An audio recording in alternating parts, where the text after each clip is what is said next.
feeling like I'm academics. Can't ride away. Court was happening as normal. And it looks like day 2 of Cassie's testimony is going to go down. Again, we're going to do a slight recap, but let's get immediately into it, all right? We're not going to do any BSing. So, first and foremost,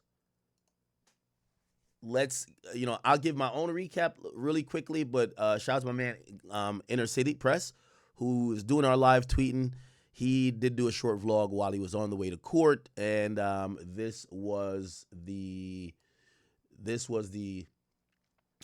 vlog he did walking to court. Okay, it's a rainy day in New York City, really rainy. I ordered some shit from Home Depot. That shit is sitting outside, man, getting rained on, man. I streamed so much yesterday, I couldn't even bring it into like the garage or nothing. So it was like, fuck, I feel like I'm wasting money. Anyway, all good. If you're just tuning in, I don't know if you're at work or you're just kicking it, we're going to probably have another long stream today. We will play it by ear how long we go. I don't know if we'll make it to 10 hours, but shit, I think we'll at least make it to 6.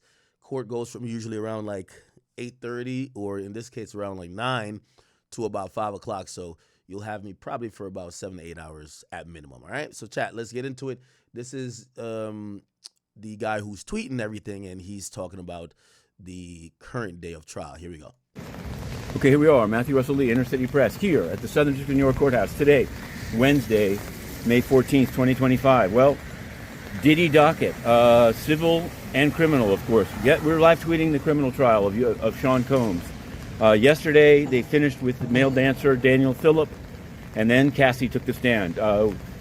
It was really, it was something. You can find, of course, the tweets. We've also put extra stuff on Substack and some of the filings on Patreon. But the legal issue that's arising is whether when she's under cross-examination, which will begin today, whether she'll be allowed to talk to her lawyer, who is Douglas Wigdor, a noted Me Too and other, mostly a civil lawyer. He had a case with Leon Block in which he dropped out, but that's another matter. In any event, both he and the lawyer for Mia are wanting to say that they have every right to speak with their client during cross. Now, often it's said that a witness can't speak to the lawyer during cross. Mia is a personal assistant. Chat, I've always told y'all, and y'all used to this stream already. I cut people off a lot. 2 things to add on to what he's saying. So first and foremost, Cassie and her lawyer, and Cassie wants to make sure she could talk to her lawyer. She want to consult with her lawyer, and I have to believe they want to make sure obviously she has to have received some type of immunity to prosecution. We're probably going to hear about that later on when it gets to cross, but she probably doesn't want to open herself up to any civil liability as well, right? So keep in mind, she got this supposed settlement, might have been 10, 20, $30 million from Diddy, and she's testifying against him.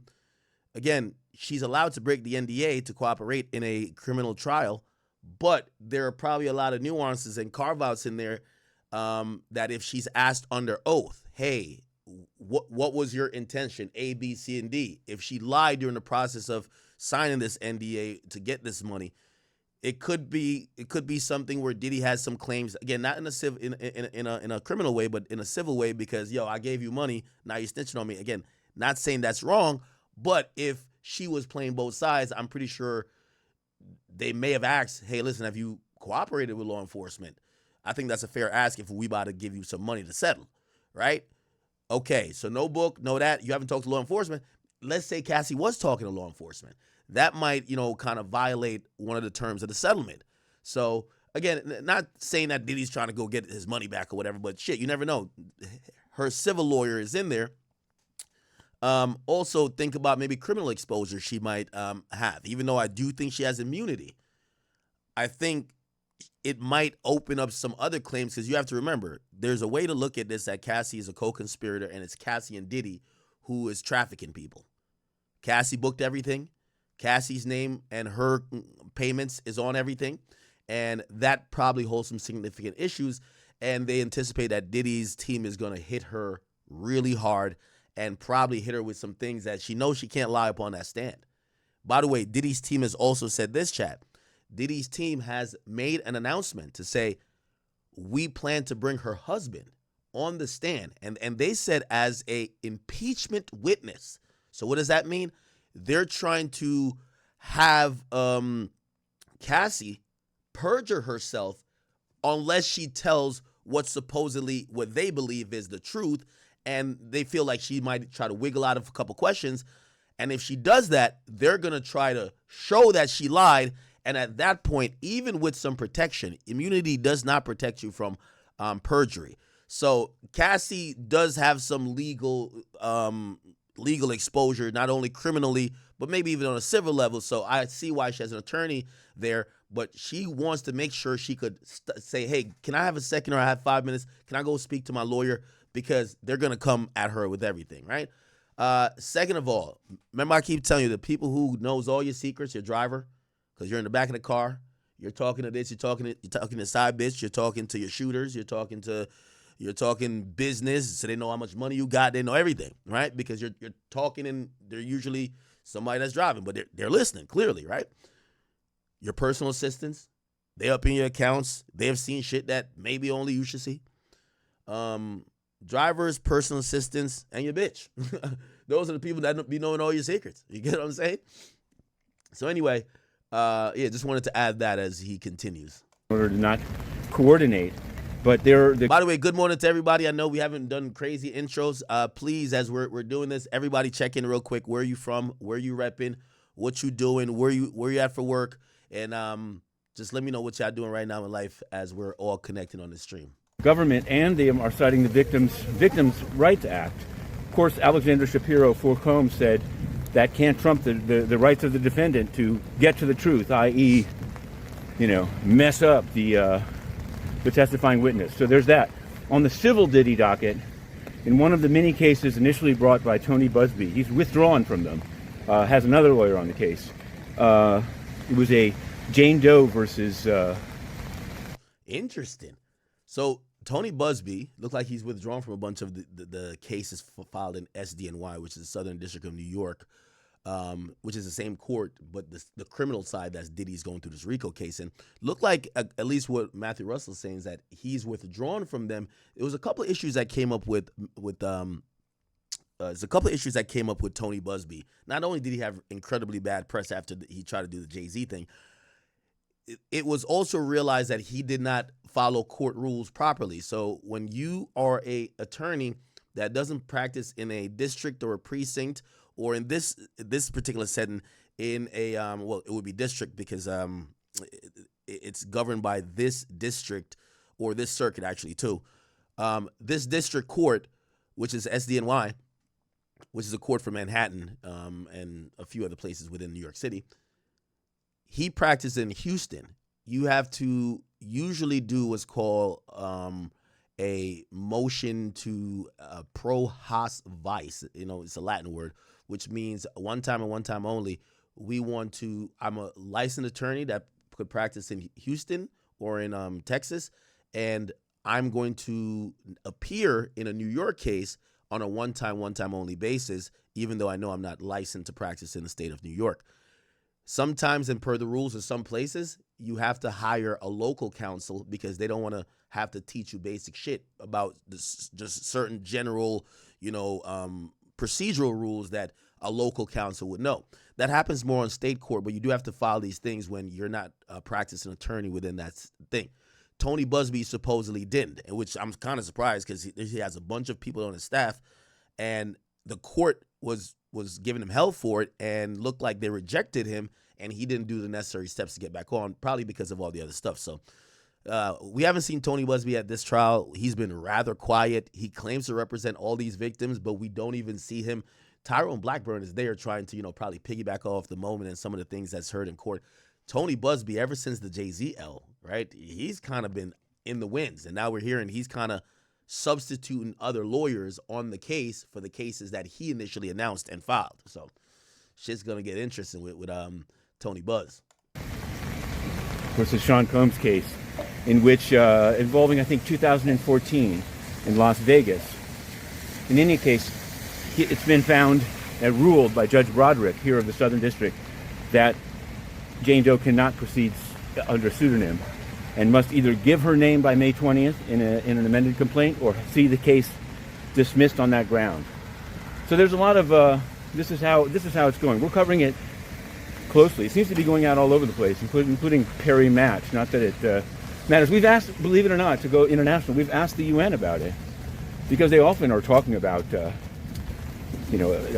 think they put on orange shirts. They do all of this stuff. Of course, the UN itself is Okay, he's always talking about the UN because what happens is that there's some UN like court stuff, and apparently they always ban press, and he's always filing these motions to try to get press access. So he's been fighting it, especially in the Southern District of New York Court, for a very long time to make sure that the press. And by the way, for all the press that's in there for the Diddy trial, I think he's slightly partially to be thanked for his diligence in fighting for journalists' right to be able to see and be a part of every trial. And this is probably one of the reasons I think that even when it comes to the Diddy case with the free call videos, the judge didn't outright say, let's get everybody out to court. We only need a jury to see it.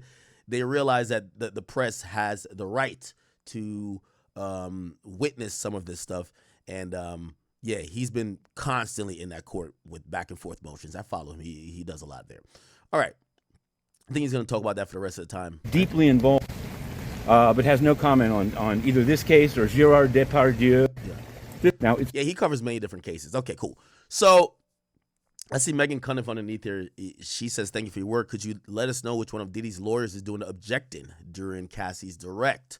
Yeah, he stopped basically naming the lawyer that was objecting. We know Donaldson was objecting during Phillips, direct, but we don't know who's objecting now. I do believe that they have started. So let's go and find a thread of how this is. Here we go. All right. So Cassie's still on direct. After direct is going to be cross. Cross means the defense goes. So they started 27 minutes ago. It says, all rise. We have a note from a juror about a scheduling accommodation. And then they say it's not in the docket. Then they ask, what about, Mrs. Ventura, so Cassie's husband, Alex Fine. The AUSA says he'll be removed from the courtroom. Remember the whole thing, which they agreed on yesterday. Anytime they're going to talk about anything post 2018, when Diddy hired him to train her, and he ended up, I guess, sleeping with Cassie, and Cassie ended up leaving the relationship with Diddy to be with him, he can't be in the courtroom for that, right? Because he's going to hear her answers, and then he's just going to say the same answers, right? They want to see if they could catch her in a lie. So obviously, by the way, they announced this yesterday, so I'm pretty sure Cassie and her husband probably yesterday prepped with their civil attorney to make sure they're on the same page about shit and same thing or whatever, because obviously they live together, they're husband and wife.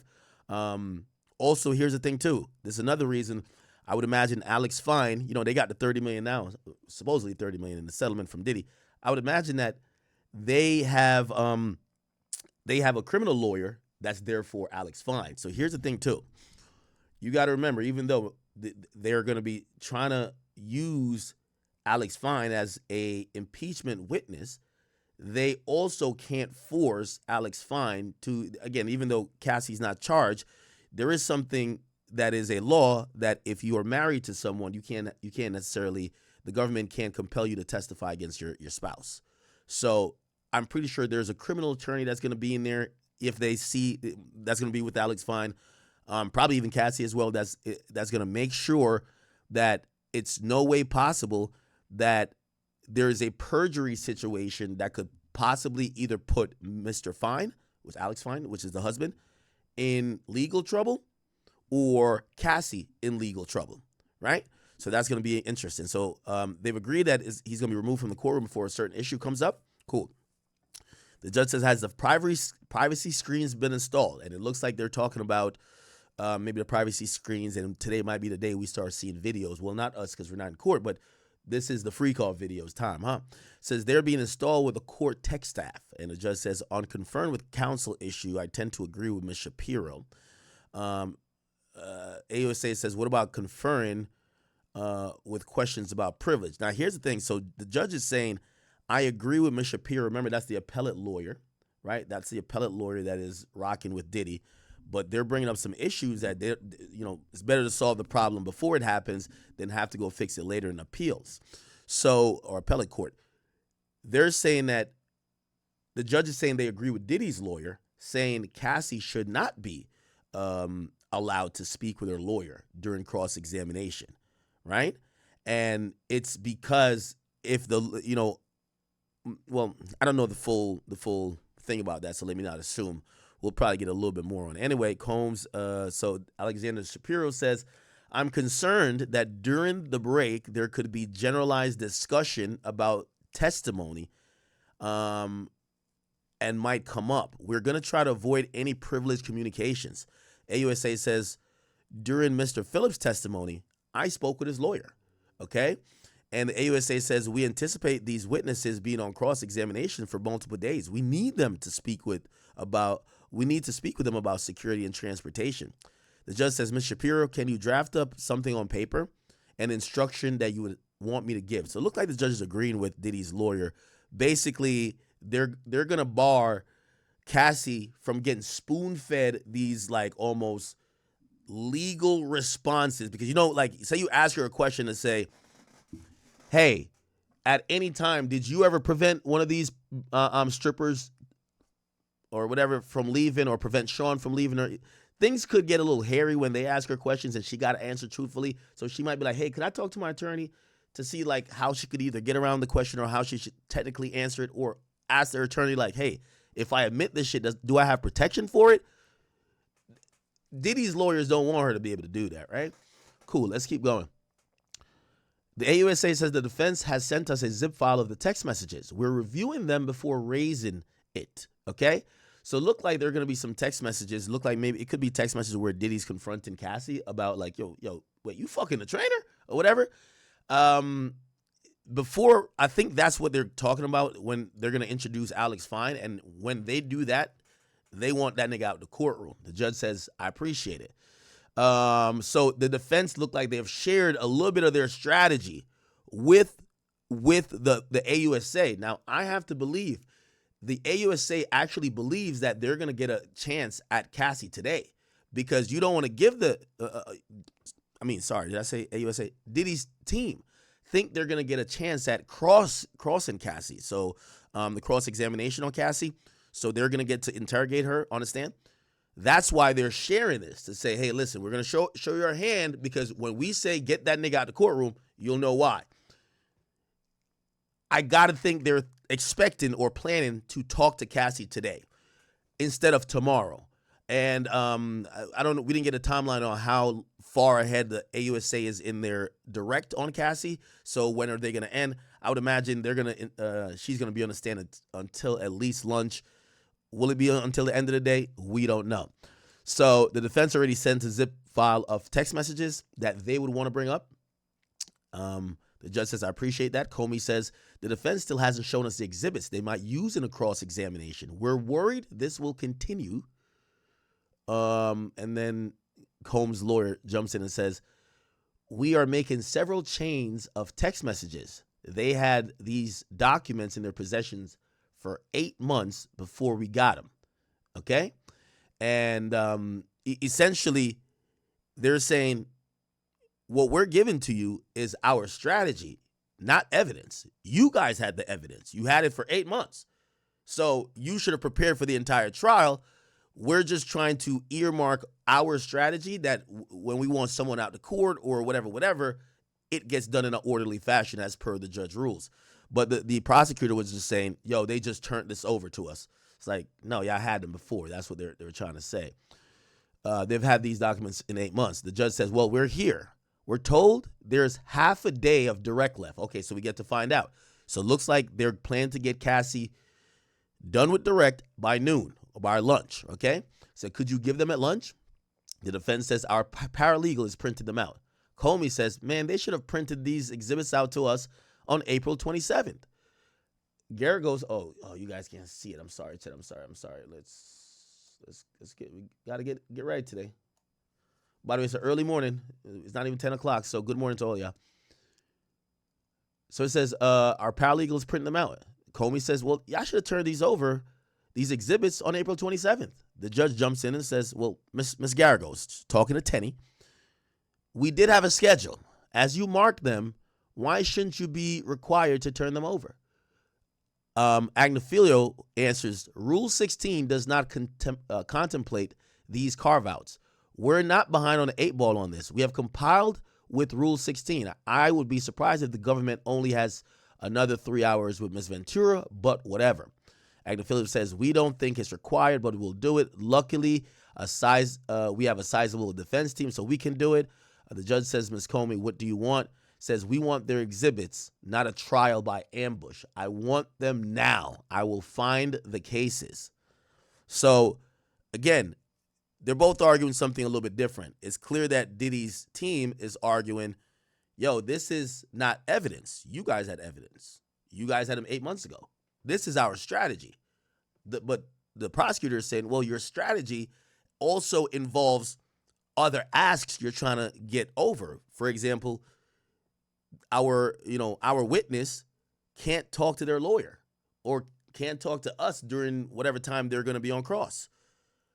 Remember, if a witness talks to a prosecutor while they're on the stand, that's kind of unethical. You know what I'm saying? Especially even say Cassie's on the stand for 3 days in cross. Supposedly Cassie ain't supposed to talk to the prosecutor. Okay? So they're trying to get these carve-outs to make sure it's like rules. It's like, yo, let's establish the rules before we play the game. Okay, and Comey's saying they want these exhibits because they don't want a trial by ambush. Usually you see the defense say that when they feel like the prosecutor is trying to introduce something late, but whatever, cool. Judge Submaranian says, well, you don't have to put it in a letter. You can just email me the cases and I'll take a look at them. So I guess these exhibits are probably other cases or, I don't know if it's case law necessarily, but other cases where I don't know what it could be. So Inner City Press would ask, are these judicial documents going into the public document? How much is being left off the docket in this case? Okay. So again, Cassie just entered. It says witness entering. The judge says, we have a witness waiting in the back. Produce them before cross-examination starts. You can email me the cases during the trial day. Keep in mind, Diddy got 9 lawyers in court and probably a bunch of paralegals working remotely and around the court area. So they're printing some stuff out. They probably have a lot of stuff electronically. They're like, we need it printed out. The judge is even saying, email them to me. They're going to email it to the judge's clerk or someone else. Cool. Here we go. So produce them before the cross-examination started. You can email me during the cases during the day. Let's get moving. Let's get Miss Ventura back. Now the witness is entering. That's Cassie Ventura, if you don't know. The judge then says, all rise. All the jurors then enter. Says, you are still under oath. Proceed. AUSA Johnson says, may I proceed? May I approach the witness? The judge says, you may. Then Johnson says, Ms. Ventura, I handed you 2 drives. What is on them? GX8. I'm guessing that's like just a no mature. Oh my God, I'm fucking up on words today. Jesus Christ. It's a coffee chat. I'm early. Am I fucking up on that word? I am. Ventura says, message and photos from my device. Okay, so it looked like they pulled, which this seems to be normal. By the way, keep in mind, Cassie said she turned over laptops and phones. So Cassie has been very complicit in this entire investigation. She turned over her device, her phones, and her laptops. Apparently her laptops had some videos, but definitely text messages from phones and some photos. So they're using that. Obviously, the government did seize a bunch of Diddy's device. They found that there was stuff on Diddy devices too. What was on what, we don't know yet. We'll probably figure it out here. So they're about to go over one of the device, which is messages and photos that came from Cassie's device. Okay? Cool. Chat, we, as per usual, this entire trial is being tweeted. It's not being aired publicly where we could watch or listen. I wish it could, but we can't.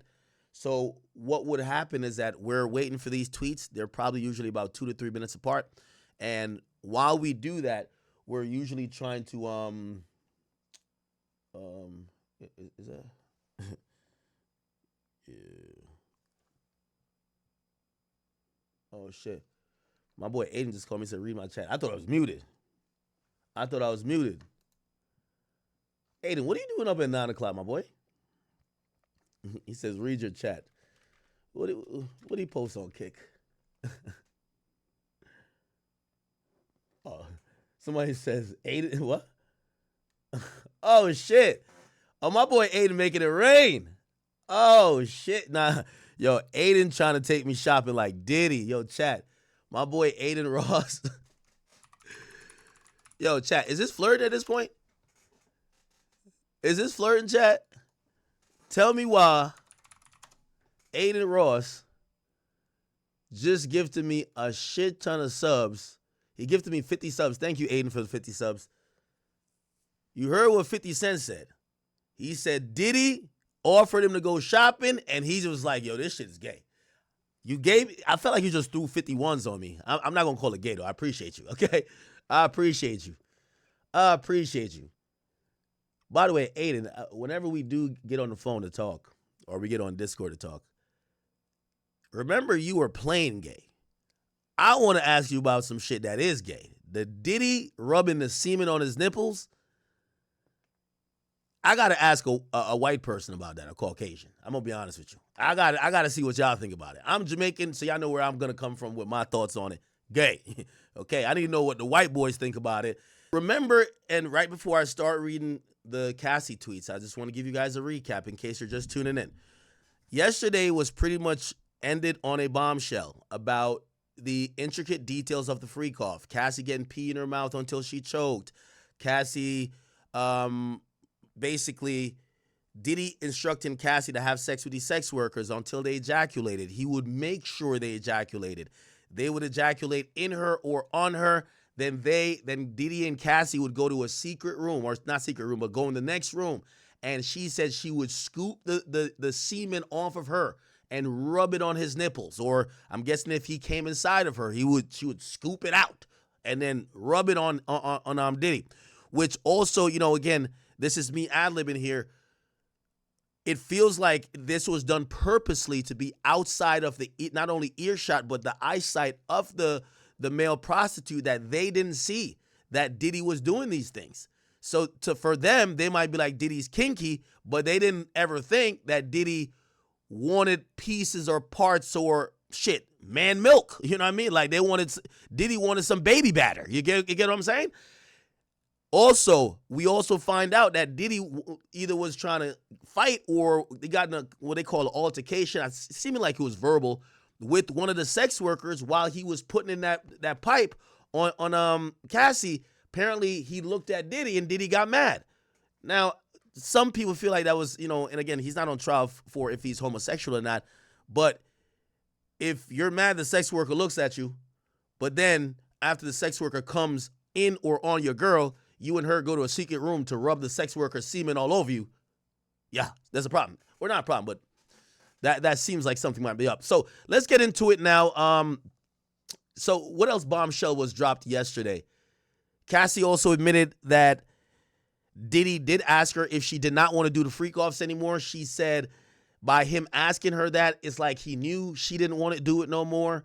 But she felt like if she didn't do it, he would do it with another woman. She also said that she felt like she wanted to just make him happy and wanted to be around him, right? And also there's times that she would text him like, hey, I want to fuck. And it's making a picture that, yeah, we might see evidence from the defense that Cassie we're getting proof. Cassie did initiate some of these freak offs. But she said she wasn't doing it because she wanted to do the freak offs.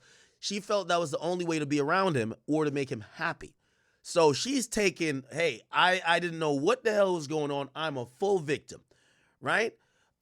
When there was an email message about Diddy asking her, you don't want to do the freak offs anymore, she essentially said to Diddy, what did she say to him? She was just like, she backpedaled. So she didn't double down or say, no, I don't want to do it. So it doesn't look like she vehemently said, Sean, I don't want to keep doing this where you're having all these random men have sex with me. By the way, Diddy would insist, even though supposedly condoms were one of the things she describes as accessories for the freak offs and Astroglide and also baby oil. She said Diddy insisted that the male not use a condom on Cassie, right? I'm still confused why the condoms were even there then. If I'm guessing Diddy wasn't using a condom and they're not using a condom, why is there condoms? The Astro Glide was used as lubricant, and the baby oil was used to he wanted the bodies of both people, Cassie and the sex worker, to be glistening. Supposedly at one point they went through, over a few day session of a freak off, they went through several bottles of baby oil, and frequently Diddy would stop the sexual act and say, that's not enough baby oil. We need more. Douse yourself in baby oil. Also, at times, apparently Diddy would say, if they were running short on baby oil, he'd make a call to the staff for the staff to go get baby oil, or the bell service people downstairs. By the way, keep in mind, the majority of these things happen in hotels, right? It also happened at his home and also her apartment at times, but looked like those happened at his home and at apartments when they were using regular or repeat sex workers. The way they did it with the sex workers is not everyone was sex workers. Some of them were strippers, and they would kind of like just bring them out, kind of see if they would, is this person going to shut the fuck up? And if we paid them extra, apparently the first time when I think they were either, I don't think it was Intercontinental, one of the sex workers testified, the Philip guy, he said Diddy was in a robe, bandana here, baseball hat on, trying to conceal his identity. Cassie was in stockings, red wig, had on lipstick, and a masquerade mask. They were trying to hide their identity. The person said they realized it was Diddy and Cassie when they heard the voice of Diddy, who Diddy was in the cuck chair just beating the shit, telling him what to do and how to do it. He had came there to initially dance for like a few $100s. However, Diddy then propositioned him the idea with having sex with her. Cassie, of course, is a very attractive woman. The person kind of realizes Diddy and was just like, shit, fuck it. This same person later says that they were unable to perform at times, and the range of money they got paid were between $800 to $6,000. Also, one time they said Diddy got them drunk or high off of I forgot what the drug was. No, it was ecstasy. They say they got so high that Diddy paid them Cassie paid several $1,000s in cash. They went to Times Square, handed out all the money because they were so high. It felt so euphoric. They say it made them feel sick. They say at times, Cassie testified at times that the drugs that Diddy gave would make her want to vomit. Also, she admitted that part of the drug package that they would frequently take, cocaine, MDMA, GHB, which some people call Rufinol, which some people would identify as the date rape drug. So it looked like Cassie was saying she would willingly take this drug, or maybe not willingly, but she knew this drug was being administered. I usually hear that drug is supposed to be you sneak it in type shit. Pause. Again, I'm recapping here, chat. I'm recapping. What else? No knowledge yet of Cassie testifying that Diddy used to low key put that type of GHB, because I guess it's a liquid, put it in people's liquor to drug them. However, it does match up with a lot of the civil cases that accuse Diddy of using GHB to drug people. Again, we didn't get a firm testimony based on what we saw that Cassie said Diddy drugged me without me knowing. And again, the idea of drugging someone is that they didn't know or they didn't agree to take this, right?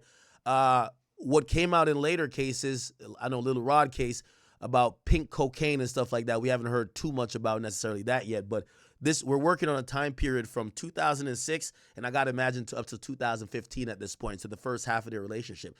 Cassie also testified that they started doing the freak off a year in, between 6 months to a year in. Diddy propositioned her to say, hey, listen, Cassie, I don't know how to tell you this, but I don't want you to judge me. Pinky promised me, don't judge me. And basically tells her that he's into this voyeuristic thing where he likes to watch his woman get fucked. She said she didn't want to do it, but she felt like she was a bit pressured to do it because of Diddy coming clean to her and opening up. And by the way, what she's consistently said during her testimony is that she yearned for his acceptance. She yearned for his affection. She yearned for his approval. So whatever would make Diddy happy made her happy. So that's why she said she did it once. She said during all these times, she had to take drugs because she felt dirty. Keep in mind, it was like she was getting hit with a Glock dookie, if you know that reference. She was getting pissed on, nutted on. She was getting beat at times.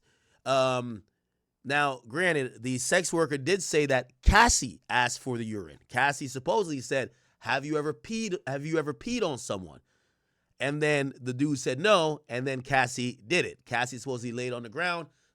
He pissed on Cassie in her mouth, and then Diddy followed up and peed on Cassie while she was laying down, to the point where I don't know if she was trying to swallow the urine, but she started to choke.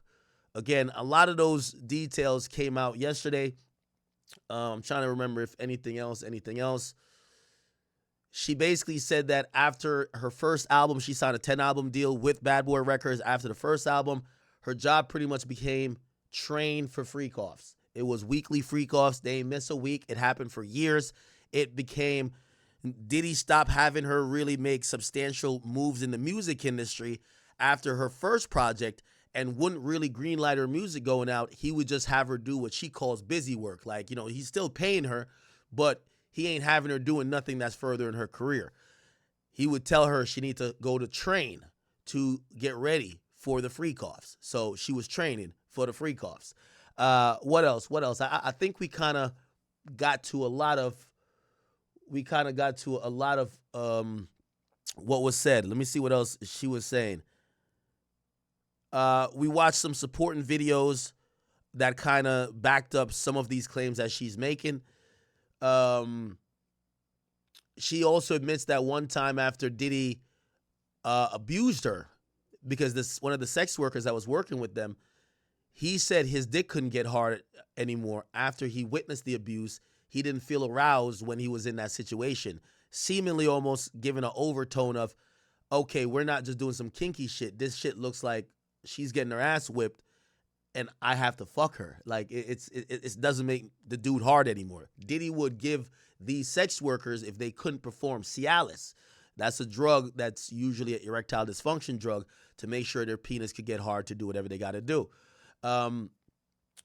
After the sex worker supposedly couldn't perform, one time Cassie got beat in the other room. The sex worker was in the other room, overheard it. Now, I don't know if Cassie got beat. And by the way, the words that Diddy said was, "When I tell you to come, you come." Now, don't know if that means coming as in the act of having sex, or when I tell you to come over, you better come over at that time. The sex worker also testified that at times when he showed up, it's clear that Diddy had other sex workers in the freak-off, and the freak-off was days long at times, that probably already had sex with Cassie, because when he went to use lubricant or the Astroglide, it was already used and it looked freshly used. So at that point, they realized somebody else was there doing it. And I don't know why they didn't think maybe Diddy was having sex with her, but it seemed like it was uncommon. However, they did admit that at times Diddy would tell homie, "Yo, watch out," and it's his time to fuck. So Diddy would fuck Cassie at times. But back to that situation where the dude hears the beating. Diddy says, "When I tell you to come, you better come, bitch." Diddy walks out and storms out the hotel. Cassie comes out of the room, jumps in the lap of the sex worker, starts making out with them, and starts crying hysterically. He says to her, "Why do you go through this? Why are you dealing with this? Like, yo, you should leave." And Cassie says, "No, it's okay. It's okay." She basically downplays it. Starts making out with the guy, starts having sex with him. The guy who says his penis couldn't get hard before, like minutes or maybe an hour earlier, because number one, he started getting weirded out because Diddy's in the room. That was preventing him from getting hard. And also the abuse and the thought that this was an abusive situation prevented him from getting hard. He said when Cassie then lovingly jumped in his arm and Diddy left and he was making out with Diddy, he was able to get a boner and he was able to fuck her. He said at that point, Diddy somehow realized they were fucking and snuck back in the room to watch. So again, the voyeurism shit was still on display. All right. I think it's safe for us to just kind of go and hear what Cassie has to say. Thank you guys for tolerating me. And by the way, chat, yeah, you got to think about this. I have a live show tomorrow. I'm trying to stream tomorrow twice at the live show and also some Diddy stuff, pause. And you got to realize I'm trying to also, I got to drink water, everything, because I might lose my voice. It's 10 hours of talking yesterday, 10 hours of talking today. Well, I don't know if we're doing 10 hours today, but we'll see. All right, let's go. All right. And if I lose my voice before my show, that's like big L's. I just can't do it, right? So I'm make sure I don't shout too much, no rants. We're going to just keep it by the book. AUSA Johnson says, yesterday you testified about Sean going armed to look for Suge Knight. Ventura says, yes, Sean took guns with him. AUSA says, well, did he, and he told you to ask the escorts if they were cops? Ventura says, yeah, I would begin by saying I was not a cop. AUSA says, Sean told you to do that? He says, yes. Okay, give 1 second. All right. So it says, what happened when you fought back, right?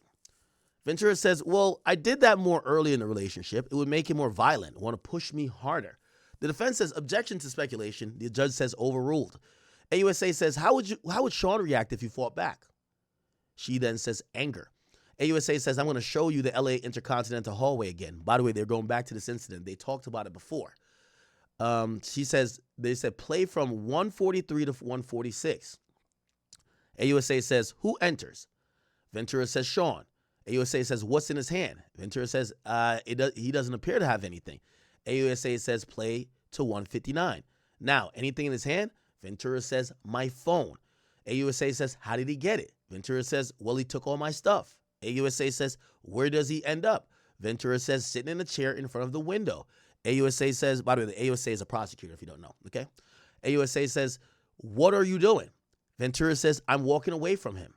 AUSA says, or Ventura says, walking away from him. AUSA says, now who's in the video? Ventura says, me and security. Oh, fuck, sorry. Okay, sorry. Now who's in the video? Me and security. Me and security. AUSA says, in this one, play from 531.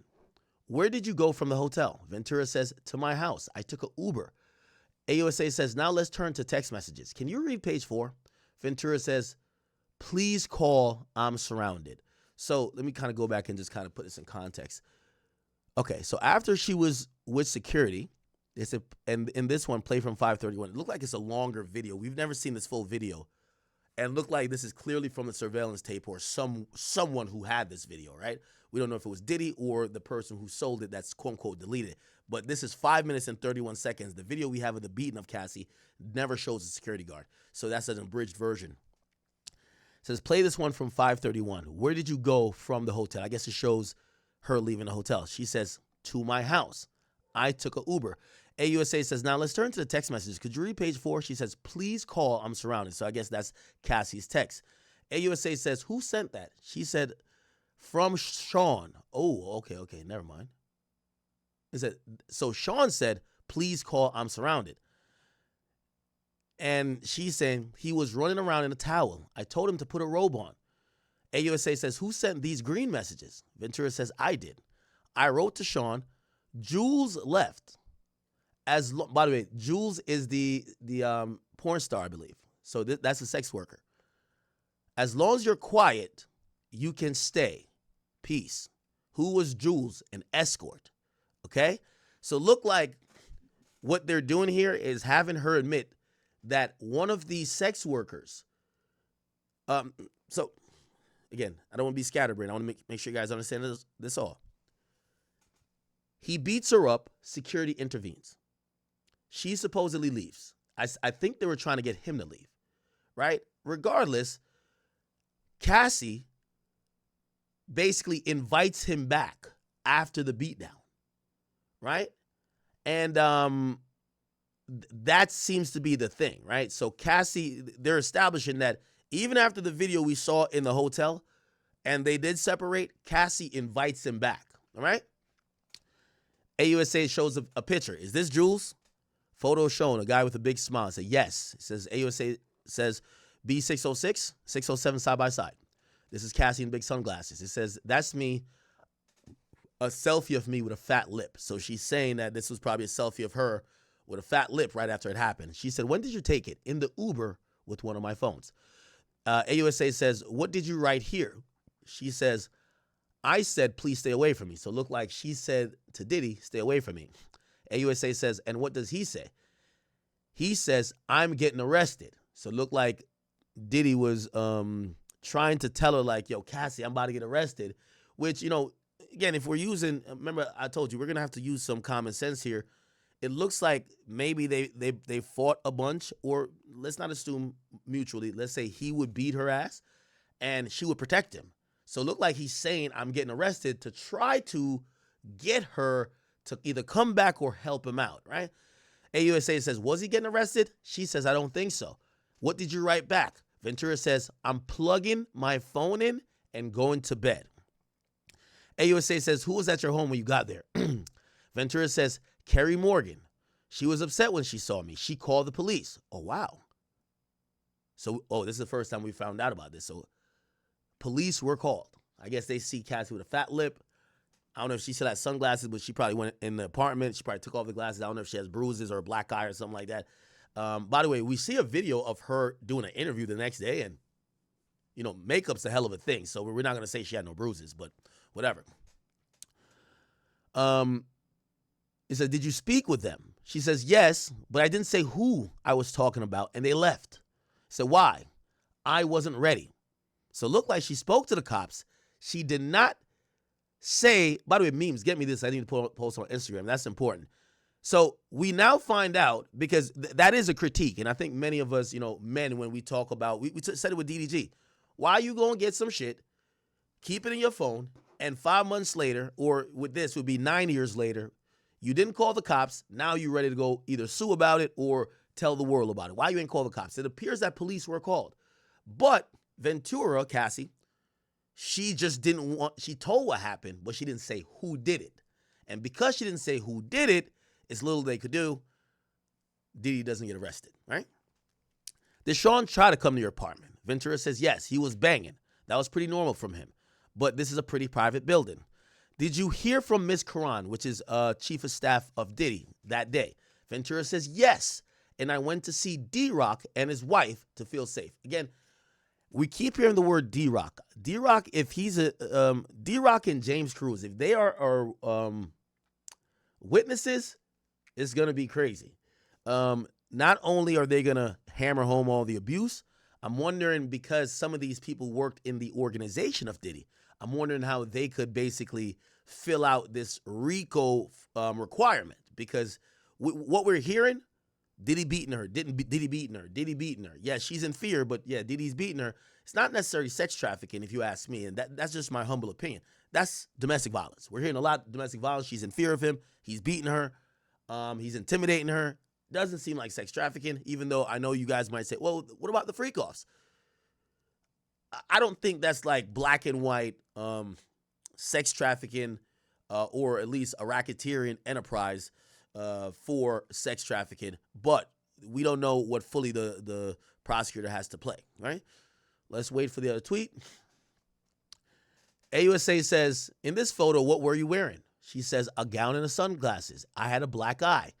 AUSA says, what if any other bruising was visible? She says, I had several bruising on my leg, but I changed clothes. She says, what is this?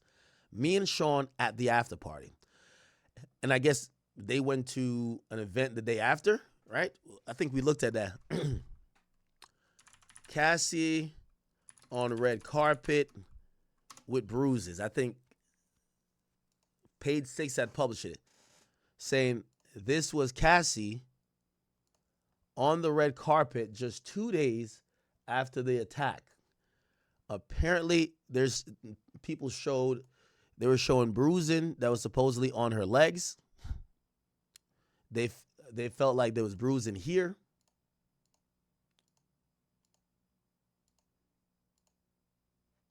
Somebody said, it is, read the definition. Okay, let's actually play a video, because I've seen Boosie say it. I don't know if you've seen what Boosie said. Boosie Twitter. And I know, whatever, people might be like, nigga, it's Boosie, bro. Come on. Boosie says, if anything, this should be a domestic violence case, not a sex trafficking case. She enjoyed the wild sex parties and extravagant gifts on the back end. All of these years of sex parties, and you mean to tell me she didn't enjoy it? I'm convinced she enjoyed it. I'm pretty sure she came during those freak-offs. So he's saying she climaxed. It was a lifestyle. This was consensual. She was his girlfriend, trying to give someone life in prison for this bullshit, okay?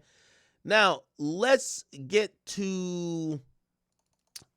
let me try to find a definition of sex trafficking or racketeering sex trafficking. RICO sex trafficking. Let's see if we need to find a definition. We need to find a definition, chat.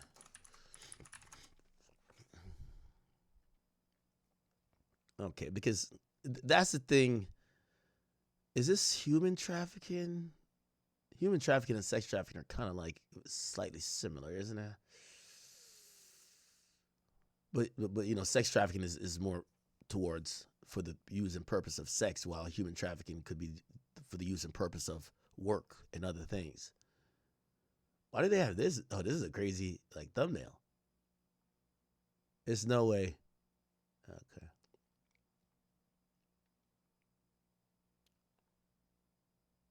I'm trying to get like a definition.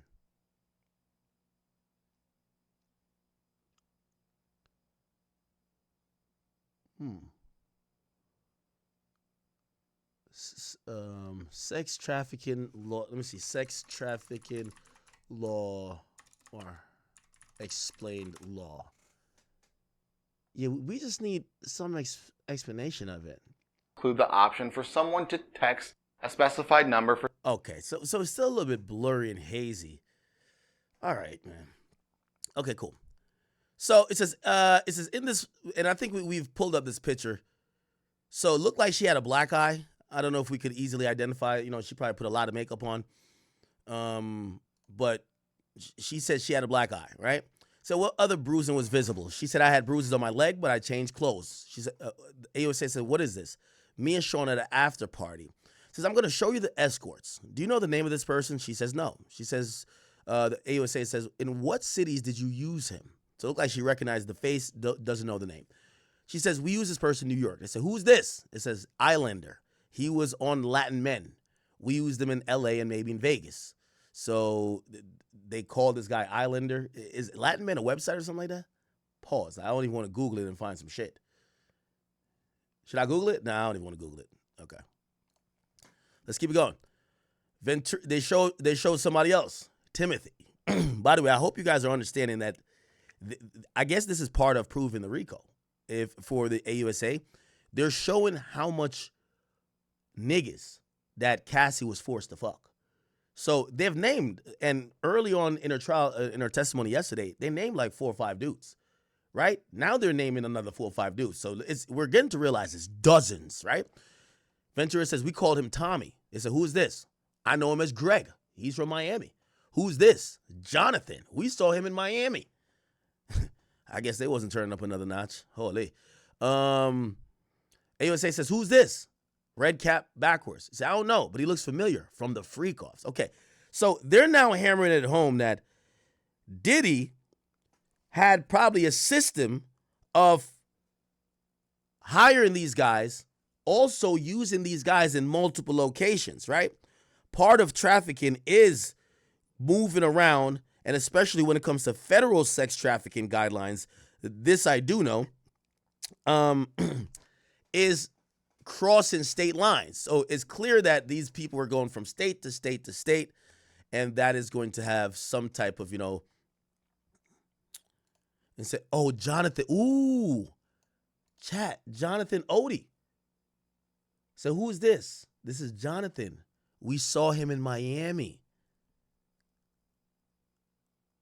Wow. Remember, chat? Jonathan Odie.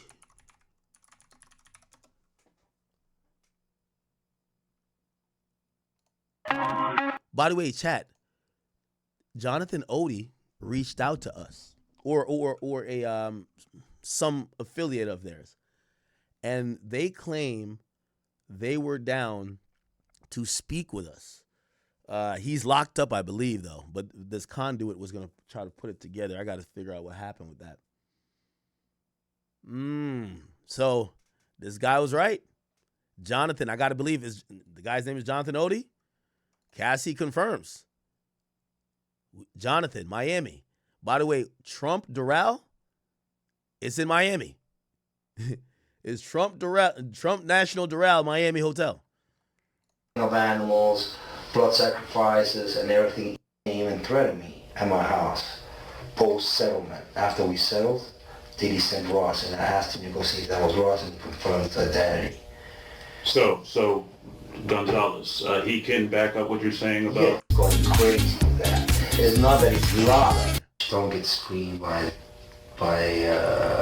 customs? By Okay. Listen to this. Inside the United States, okay? They move what's called high grade and on the TV with speakers and stuff, and I was like a sex slave, okay? For them, that's what I was. That's all right? I caught herpes, and I came That was interesting to me. up, and I was like a sex slave, okay? For TV, because what I had like Sean, I had sex with Cassie and Sean. This guy's incarcerated. Now, they could compel him to testify, even though he signed an NDA and got $5 million. They could compel him to testify, and they know exactly where he's at because he's locked up.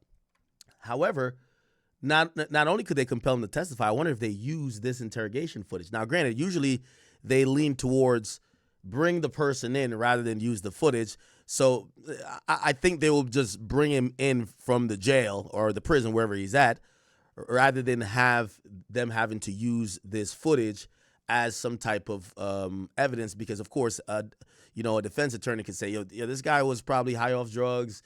That's why he did that dumb shit. He was probably high talking to these people. He was just saying all type of shit. But looks like Cassie is co-signing that this guy was legit. Basically, he would masturbate and tell me what to do with Cassie. I had like 15 encounters, and I heard a lot of Wow, 15 encounters. Let's go back again. I'm sorry. Under secrecy. I take Sean the threat of death on me, okay? I don't have it, but I can make it available under secrecy. That means that I wouldn't be liable because I don't want to be getting framed for anything, okay? Right. I had sex with Cassie and Sean. Basically, he would masturbate and tell me what to do with Cassie. I had like 15 encounters, and By the way, it definitely matches Cassie's account. It matches exactly what Cassie said. I heard a lot. And according to him, he did it 15 times. Now, I'm gonna be honest with you, chat. I think it is gonna weigh on the jury members just how often these freak offs were. Remember, I told you, like, Diddy basically said, "Fuck everything else you're doing. You're just gonna practice for freak offs. That's your new job." By the way, after the day after the Intercontinental thing, she had a movie premiere or something like that. So, people always looked at her as a pretty girl. Maybe looked at her career didn't go too far. Some people didn't think she was the most talented. But, like, look at someone like, what's Chris Brown's ex? What's that girl named Karuche? Karuche's on like a TV show. We could have seen Cassie going that route. Like, she had a high enough profile and probably was decent enough. She could fit in somewhere. It looked like Diddy didn't really want her to get really popping. Diddy wanted her to be a sex, and this is going to be a thing, sex slave. And again, if we look at it like that in terms of a sex slave, then we start thinking about sex trafficking. Then we do. I'm going to be honest. If we look at it to say Diddy purposely was trying to kill her career, just used everything over her head to control her, and like they named about a dozen dudes, a dozen prostitutes. And this one prostitute said he had 15 encounters with Cassie. 15 encounters. So if every dude had at least 10 encounters, and obviously not every dude did, and we think it's several dozens of dudes, let's say it was weekly. There's only 52 weeks in a month. No, sorry, I'm tripping. In a year. 52 weeks in a year. He fucked her in 15 encounters. Another escort has at least 5 or whatever. Supposedly these dozens of these guys. It kind of goes to drill home the point. Around every 5 days or so, I would imagine Cassie was involved in a freak-off. The enormity of that amount, might lead a juror to say, nah, this is more than just freaky couple shit. This is a job. The job is sex. The job is freak-offs. And the consistent person is Cassie. She's a worker. I think out of sensitivity, the prosecutors aren't going there with it yet, but they're kind of saying, you know, Cassie, we know you, with all due respect to you, you never considered yourself like a sex worker, but he treated you like one. You were his personal sex worker. Business, because what they would do is Sean talks a lot on the phone and on the TV with speakers and stuff, and I was like a sex slave, okay? Now, this is also important.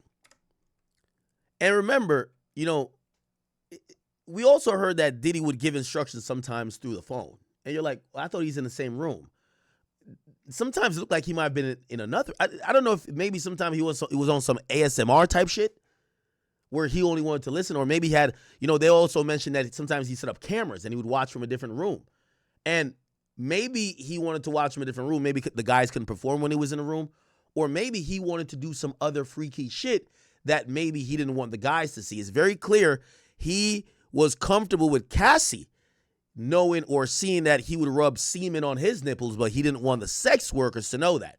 So Diddy was doing some things under the shadows that clearly were meant to be hidden from the sex workers. Let's go back again and hear what he says. What they would do is Sean talks a lot on the phone and on the TV with speakers and stuff, and I was like a sex slave, okay?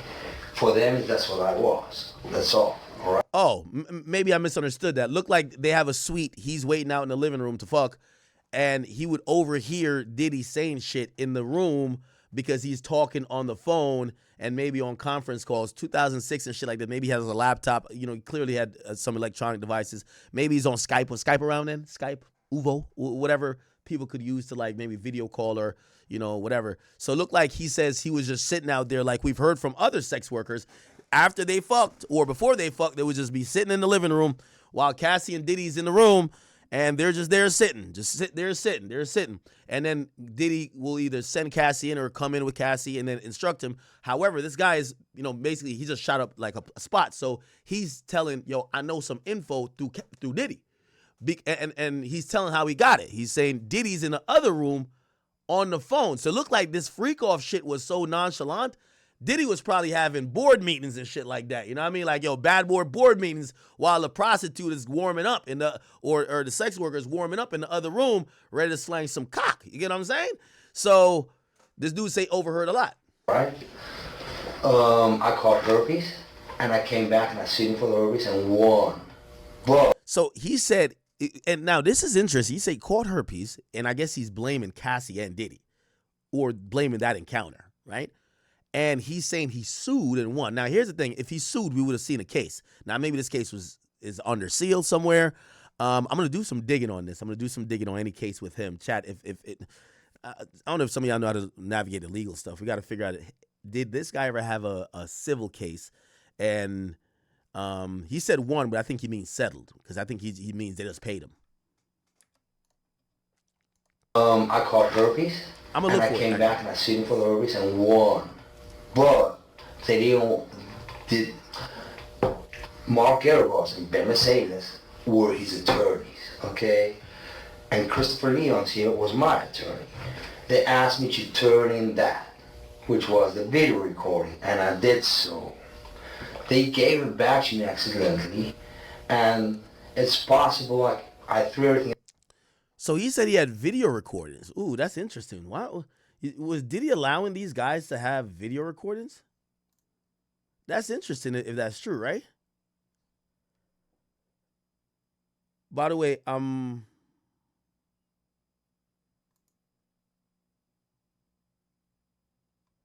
looking up Jonathan Odie. I got some cases here.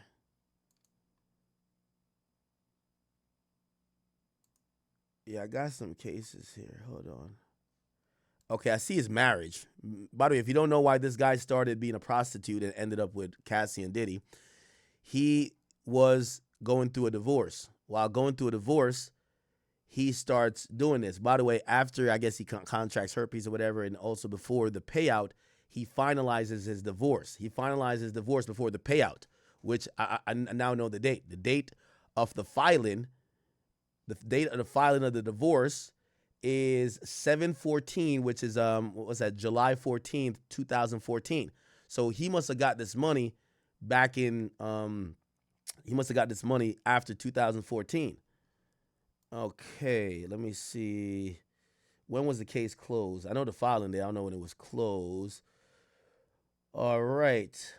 So it's a dissolution of marriage. I got to find another case afterwards. Now, here's the thing. He might have filed or threatened to sue Diddy and appeared as John Doe, which would be so difficult to find it because you could sue in civil court as John Doe.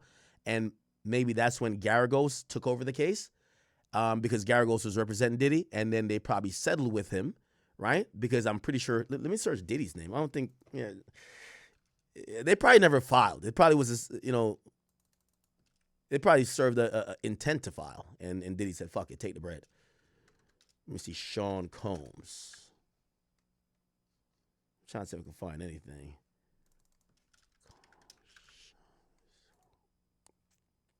Diddy, of course, lived in Miami too. All right, there's a lot of things against Diddy.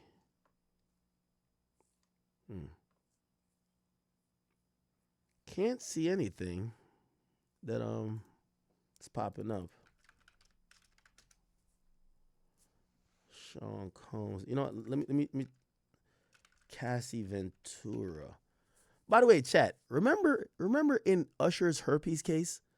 Remember there was a guy who sued? And I was like, what the fuck? Why is a guy suing? Maybe these guys, again, not saying Usher fucks dudes, right? But do we now understand how this shit might be going down? Because when I hear a man catches herpes from another man, I'm like, oh, you're fucking the other man. But now we're seeing that, oh, they're all having unprotected sex. Diddy might have had something. I don't know, by the way, allegedly. You know, I want to cross my T's, dot my I's. Maybe Cassie catches it. The dude catches it through Cassie. The dude was pretty much employed through a surrogate Cassie, but he knows it's Diddy's bread and it's Diddy's show. So he sues Diddy. You get what I'm saying?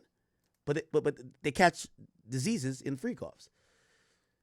I'm searching Cassandra Ventura. By the way, I know there's probably extra tweets. I'm just doing some Cassandra Ventura. I'm searching her name in Miami court to try to see if I can find any lawsuits with her name in it. I don't see anything. Yes, I don't know if he actually sued. Let me play this a little bit more. That, which was the video recording, and I did. So he had a video recording. Here we go.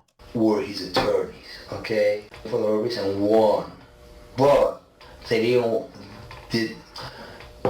Mark Garagos and Ben Mercedes were his attorneys, okay, and Christopher Neon here was my attorney.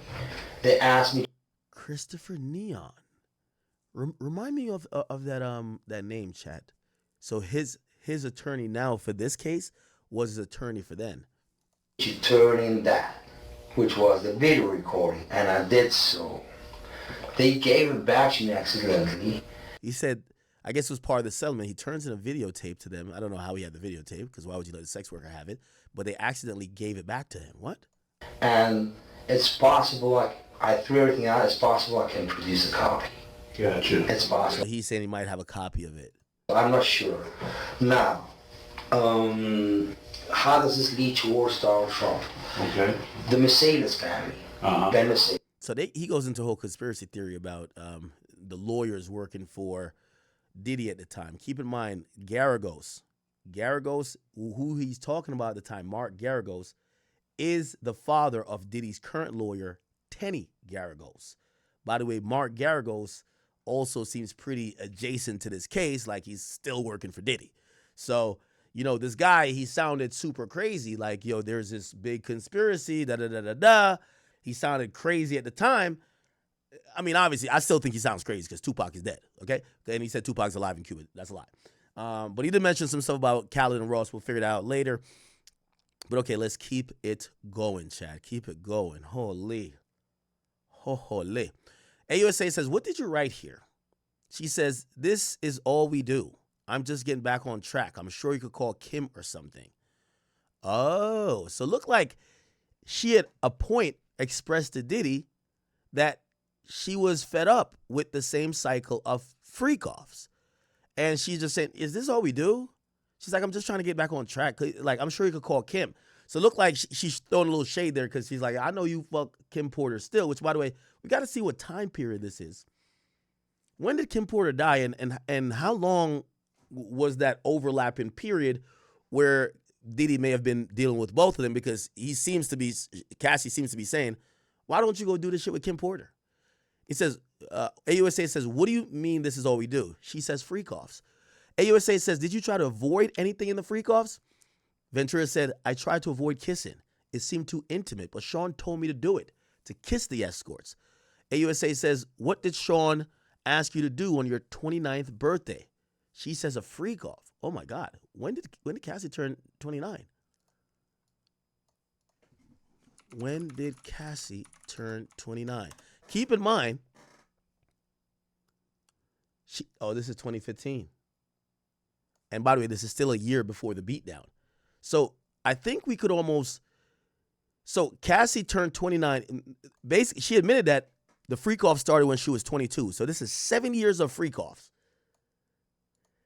Yeah, I'm not gonna lie, chat. 7 years of freak offs. Diddy's team got to show some shit that she was down with it. Like really show some shit, or they got to get to the video. I don't know what it is, but 7 years. Remember, she started at 22. In 2015, she's 29.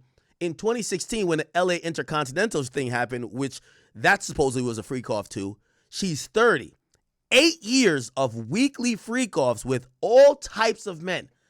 I'm telling you, that large amount of years and amount of dudes is going to make a significant impact on the jurors, even if you want to think, okay, this is just domestic violence. 8 years of freak offs is crazy. Wow. What does Sean ask you to do on your 29th birthday? A freak off. Ventura says he had me pull out of the Blind Dragon. Oh, my God. Yeah, this is crazy. Blind Dragon Cassie.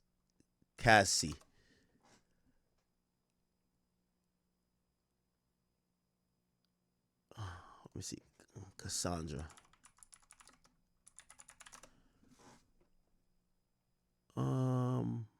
I don't know what Blind Dragon is. Look, is it a show or something? Pulls out. Yeah, I don't know. By the way, this was an open letter from her friend, Tiffany Red. We'll put that on the side for now. We'll get to it when we can. Now, this is going to go towards sex trafficking, Chad. So, if she then basically proves this guy had so much control of me, any opportunity or any situation that I could have had, he would cancel it just to have a freak off.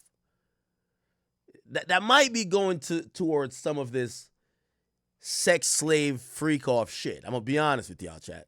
I'm going to be honest with you. So the government right now is doing a better job today. And I guess yesterday was all about just what's the physical violence. Today's about the power, the control, her lack of control, her expressing, hey, is this all we're going to do? Her being scared and showing the enormity of the thing for maybe a decade of freak offs, weekly, all these men.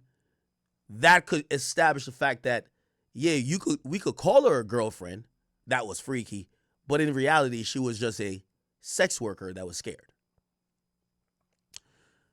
He says, he had me pull out a Blind Dragon for the freak off, some security.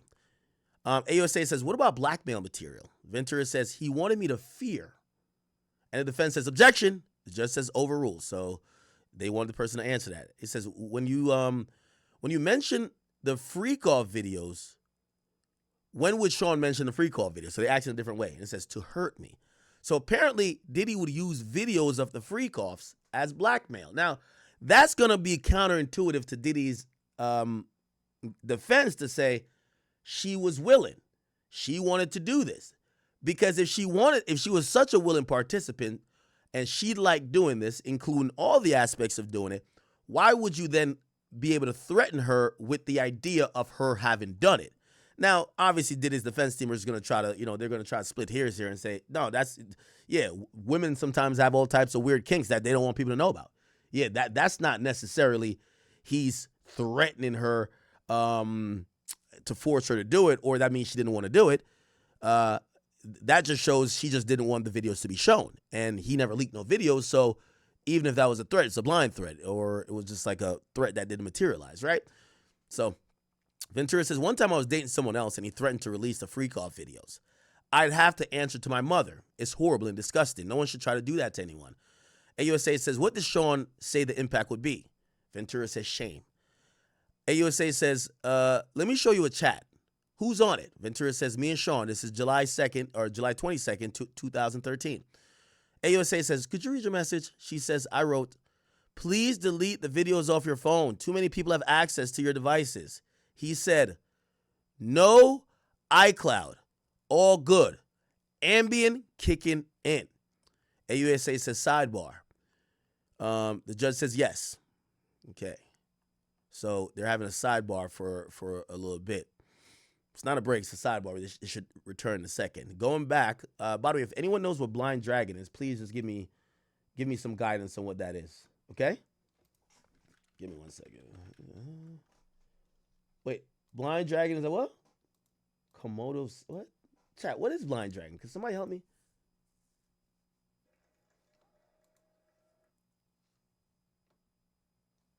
The full hotel beatdown is on TMZ. Oh, so now we figure out they probably did get the whole thing. Oh, the Department of Justice dropped it. Oh, fuck. See, TMZ always put the source here. It says, we're now seeing the full 50-minute unedited video. The video was released Tuesday night. Oh, I guess it was released Tuesday night. Damn. It must have been released. Oh, wow. All right, cool. Let's just get into it, chat. Wow. Let me make this bigger. Sorry. There's no audio, unfortunately. She's walking out. She's barefooted, has her purse and another bag. She goes to take out, I believe, her phone, and at that point, yeah. Oh, no, she's putting on shoes. Okay, I want to make sure you guys can see this properly. She's pressing the elevator, so it looked like she tiptoed out of the room. Because sometimes putting on shoes is like, I'll do this at the elevator. So she looked like she's trying to get out of there in a hurry. She's waiting for the thing now. Diddy comes running around. Diddy sees her. He doesn't see. Bang, grabs her, slams her to the ground. Kick. Grabs her bag, grabs her purse, stomps on her. He then gives her a vicious, he's dragging her. Wow. Dragging her like, this is a really, okay.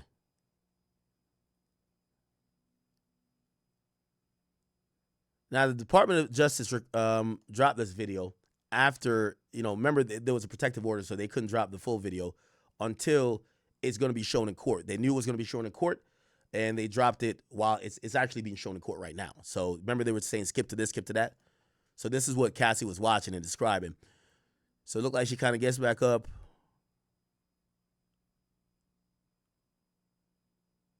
Oh, she grabs the phone on the wall. Looked like she's trying to call somebody. Diddy comes back around.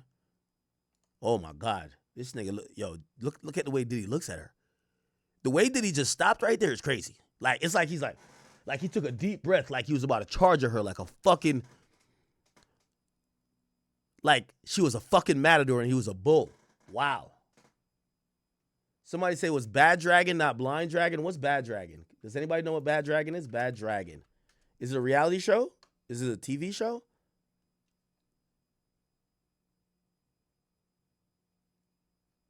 What the fuck? Nah, that's not what. What's Blind Dragon? Anyway.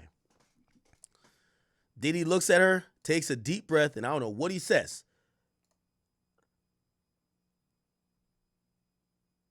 But he's not charging at her. He's just standing there for now.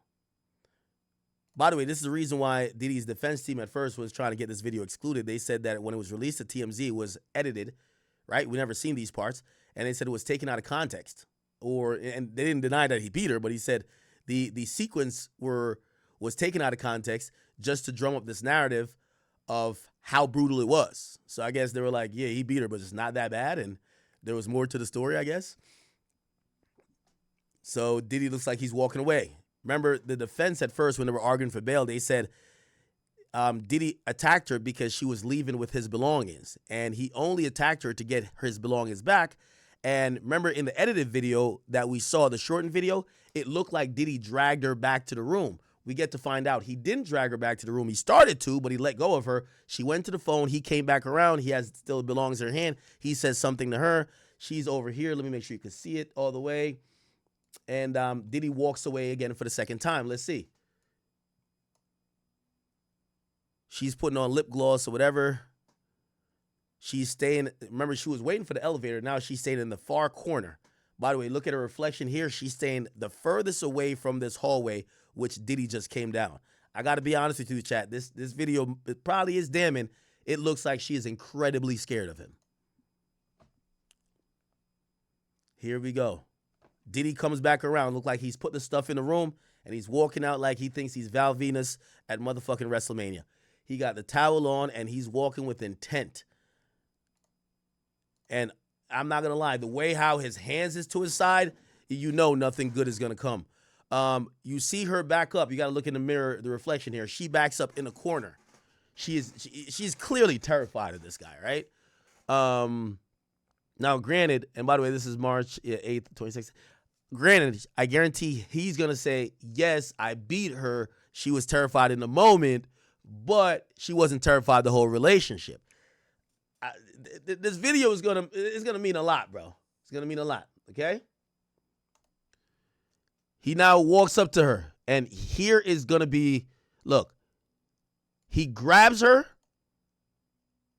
Wow, we see oh my God, we see like a yank or something like that. You see at this point, if he wanted to get his shit back, it looked like he wanted to punish her, obviously. He wanted to hurt her, bro. He wanted to hurt her. Now, also, here's the thing. Remember, Diddy's he's copped to the idea of him hitting her. It's, you know, how he would like to say, oh, sometimes I black out and I just fucking do something, but I stop. This seems kind of deliberate. You done put hands on her already. You took the shit back. You came back around. Start probably threatening her some more. You come back again. You're trying to give her the beats. Look, that yank right there. Okay, oh, I think he's trying to grab her phone. He's trying to grab her phone. He's trying to grab her phone. Because you can see him trying to grab some shit like that, right?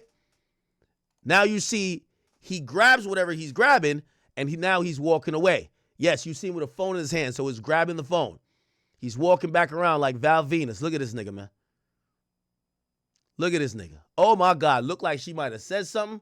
And he said, bitch, you said what? He said what? And he's walking back. By the way, at this point, she's in this corner. She looked like she's trying to blend in the wall. Like, you got to, you know, man, woman, child, you got to feel incredibly sad for her. And now, let me address some of what I've seen his team or any people have said. They said that she was trying to leave with his shit. She had his phone. I get it. You're trying to get your belongings back. The level of violence here goes way beyond you trying to get your shit back. This level of violence, you know what I mean? The only conclusion seeing this is that he's visibly upset at her and he wanted to hurt her. Like, and pretty deliberately too. Also, I think is an easy conclusion to come to that he wanted to intimidate her.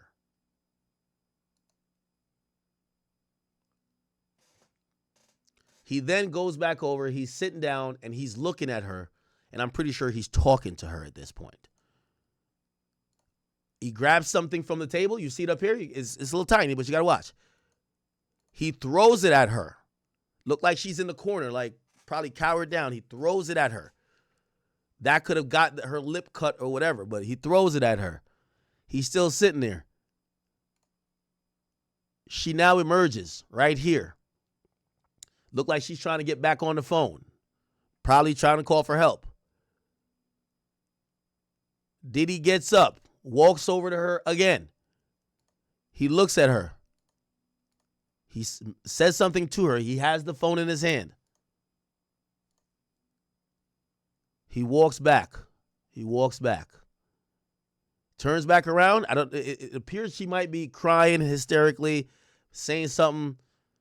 Again, you know, just out of sensitivity, you know, with this level of violence, we don't even want to even give credence to be like why he's mad. Maybe she sucked the dick of the prostitute too good. I don't know. Like, we don't give a fuck why he could be mad. This just looks horrible, right? He's talking to her. Look like she might be crying and saying something back. Probably like, all right, bitch, get out of here. Fuck it. He points at her. He's shouting at her clearly. Clearly, this is causing a commotion. She's here. She looks like she's trying to use the phone. Look like she's probably requesting or begging for help. She's probably requesting and begging for help. By the way, somebody from Akademiks TV, get this whole clip up on the Instagram, please, on DJ Akademiks TV. Then I'll get it and post it to the main page. He's shouting. He walks back over. Okay, yeah, this is, she's literally saying, chill, Sean. Sean, chill. He's in a rage that can't stop. She's covering her face. She clearly got hit somewhere in her face. Maybe by the vase or whatever that was thrown from the table. He starts walking. Yeah, he says, please, chill, stop. Now, we also heard Diddy had jealousy issues. He could have saw something in her phone. He went through her phone, started seeing that maybe she was, I don't know, falling in love with one of the escorts or talking to other people in the music industry. He's walking over. He's trying to say, chill. He walks over. Look like Diddy's trying to have a conversation, but he is irate. She looks like she doesn't want to have a conversation because of how angry he is. This is the hallway. This is probably when he first comes out. It's a different thing. So this is how she was creeping out. Yeah, she keeps looking back. You could tell she's trying to get away. She's almost tiptoeing. Chad. She's not walking normal. Okay, I'm going to read you guys donations. Listen, my reaction, treat me like a juror for some of this shit. Treat me like a juror. Like, I'll tell you when I'm not in juror mode. I'll tell you when I'm using my brain and we're breaking shit down. But, chat, you got to understand, this shit going to be played in court. You got six white women that's prosecuting you. You have the goddamn 6 white women prosecuting you. You have your kids, a lot of females in the gallery. You could imagine them watching this. You might hear some of those things that's gonna like raise the tone of what this is. I get it. Some of y'all are contextualizing it to say, man, come on, stop. Now you're doing too much. Nah, but think about how this plays in a room. By the way, I think it's strategy also the Department of Justice leaked the shit. Or not leaked it. They released it officially. Diddy comes out running. Stone Cold. Yeah. Nigga acting like he run into the ring.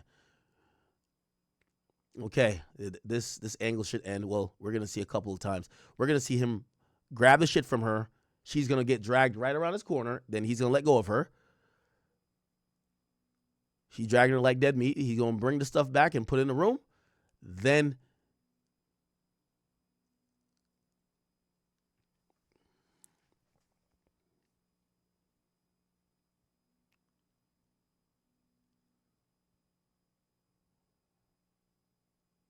Diddy comes back with the stuff.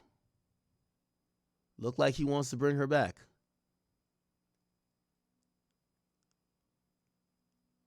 Oh. Yeah, these are all the angles. I want to read this TMZ article and see how this got leaked, though, man. Because, shit. The video was released Tuesday. Diddy's talking to her. Diddy's talking to her.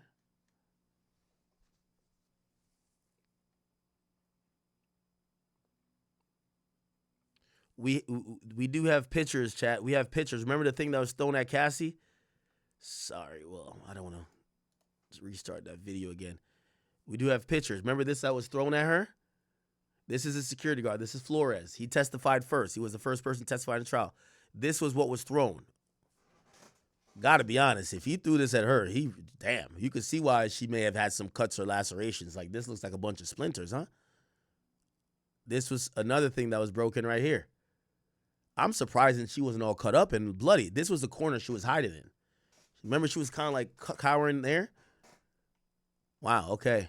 Let's get back to the video. Chat, we still have 10 minutes of the video.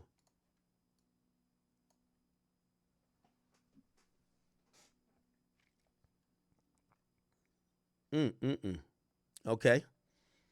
He's going to come back again. So he put the stuff in the room. He's going to come back one more time.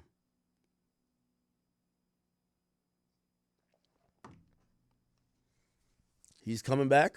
By the way, we never see the male escort leave the room. He spins the corner again, and I think he then approaches her, then sits across from her, having a conversation.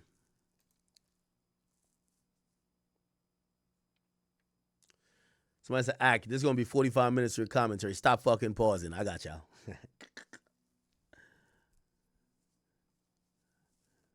Yo, it never struck me as Diddy being the guy that wears his socks during the freak off. Chat, socks on or socks off during the freak off?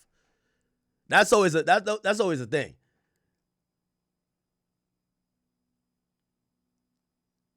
Do you keep the socks on or socks off during the freak off? Shout out to my people on Kick. They're saying, yo, you got to have the socks off during the freak off. You're a psychopath if you keep it on, right? Yeah, these are kind of little zesty-ass socks. Like, you're not wearing J's with that, are you? Look like he might have been wearing loafers or something. Maybe he had on a suit. He said, socks off, no Diddy. You got to protect them feet.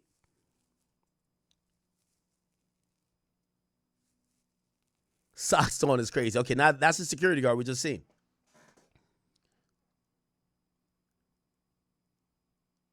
Security guards checking the hallway, breaking them up too. Diddy turns back around and walks away. Now, keep in mind, they separate them, and now they're going to have, by the way, Victor Bolte, thank you for the 10 gifted memberships. I appreciate you. He's going to tell Diddy he got to keep it down. He got to keep it to his room. And by the way, at some point in this, we're not going to see it on video. I don't know if it's this time or another time when he comes back to the room. He's going to put his hand and hold Diddy up on the wall when Diddy says, nigga, are you recording me? So this is the guy. So he's walking. Look like Diddy still got an attitude with him. He's like, yo, bro, what are you doing, man? You can't be doing this in the hallway. Nigga, go back to your room, bro. Diddy usually gets the corner room. Usually those are the suites, at least in this hotel. I looked up the blueprint and layout. They were the biggest rooms as well. Why would Diddy wear socks if he ain't want to step in semen, but he wanted the semen on his chest? This makes sense, chat. Y'all talking about he wearing socks that he don't step in no baby batter. He rubbing the baby batter on his nipples. Why he wouldn't want to step in it? So he's having like this back and forth to the security right now. He's having the back and forth to the security. By the way, shout out to Kick, man. Y'all are lit today. Shout out to my people over at Rumble. We ain't never forget you.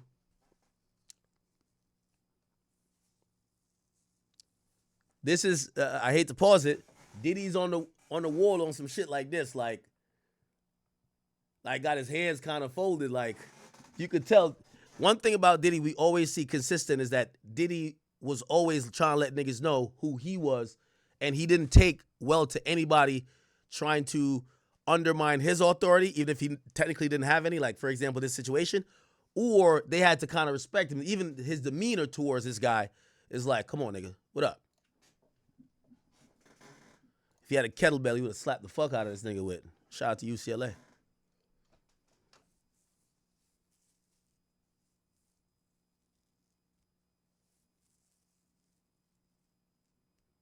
He's walking Diddy back to the room. He's walking Diddy back to the room.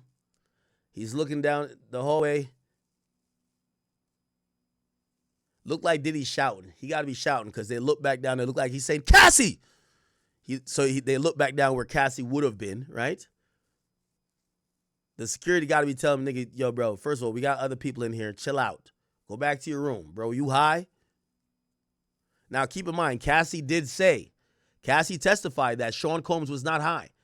Because remember, part of his defense and his plan to defend himself was saying, hey, I was high during a lot of that shit. Cassie then comes back down the hallway.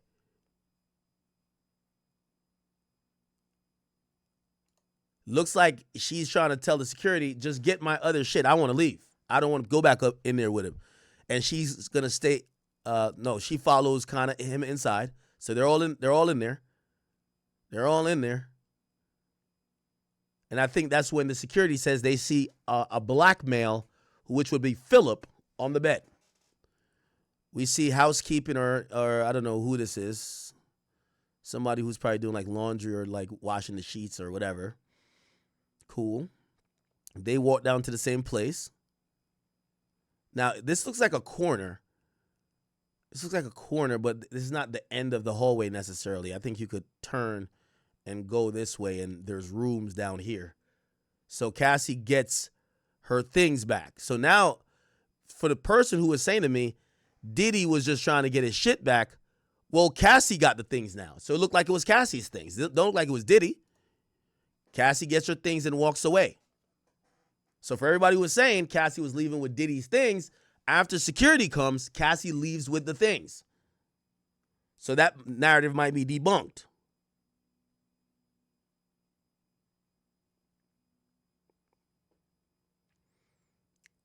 By the way, chat, I do know there's a press conference for Tory Lanez coming shortly. You guys keep me updated that we could figure that out. By the way, you see Flores follows Cassie back.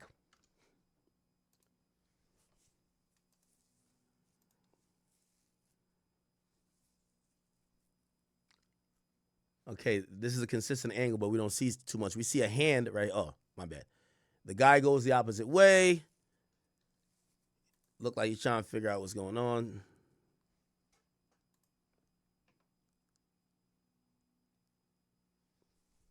By the way, we have 19 new members today so far. Thank you guys so much.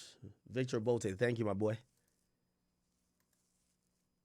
I'll get to your donations in a little bit. Look like Diddy has now creeped back out. Diddy refuses to put on pants.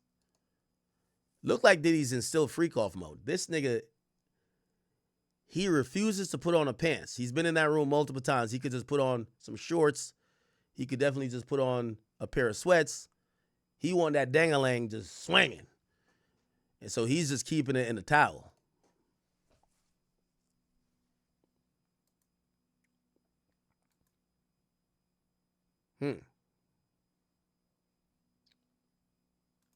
You're going to see him walk around. Here we go. Yeah, he refuses to put the pants on, bro. He don't got no boxes on. He just out there with it.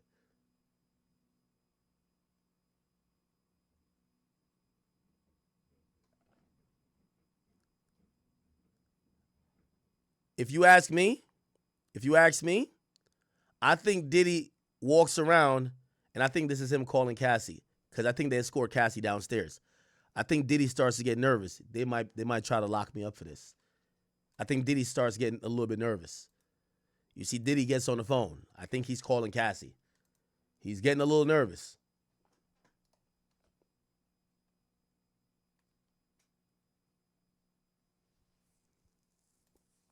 Remember, Cassie testified that Diddy told her, I'm getting arrested.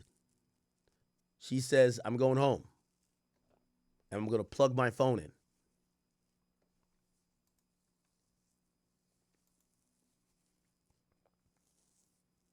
You see the worker come back around. Now, what's unclear, as they're sitting here and they're pointing over there, you know, these are hotel workers. We don't know if they're talking about maybe where Sean is staying, Diddy. Maybe there's some damage. Maybe there's some things spilt. But they look like workers that, look, there's a bag. Is it a garbage bag? There could have been things broken in the room. Maybe the fight started from in the room. Maybe things are spilt in the room. But they look like they came up to clean something up around that corner, and now they're leaving. Can we see what's in here? Look, there's something white in here, but it looked like it could be a table. Table legs, you think? Look at this. Maybe a table got broken. Let's see when the cart comes around initially. Do we see hold on. Do we see the white legs in there? So if not, they must have like had to grab the table. Give me a second, chat. Okay, give me a second. I'm just trying to figure that out. Just that little part, okay? I'm not trying to play the thing over and over again. Okay. Okay. Here it goes. Here we go. It's about to walk around. Sorry. Okay. If you guys seen what I noticed? Whatever this cart that came around had nothing in it. We don't see legs sticking up. When it comes back later, the legs are sticking up. You can see the legs sticking up here, which means maybe it was a table that was broken. Now, they could have went to somebody else's room, but we could probably you got to use some brain power here. They probably came from the room. So now we kind of could deduce there was some damage up in that room. So Diddy was breaking shit in the room, out of the room, by the elevator. Diddy was acting a fool. Now, I'm saying Diddy, but maybe it was Cassie. I don't know. Maybe it was Cassie. I don't know. But something was broken. So you see them walk down. You're going to see this seems like a table. Seems like a table. Yeah, right? Like maybe a little side table or something like that. Look, this look like legs, right? Am I tripping? Or something. I don't know what it could be. Maybe I'm tripping. But I didn't see this white shit in there before. Anyway, there's another angle.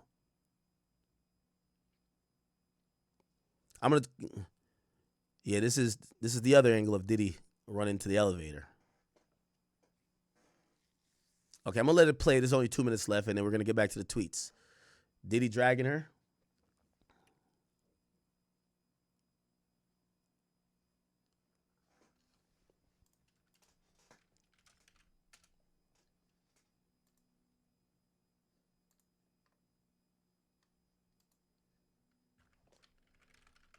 Okay.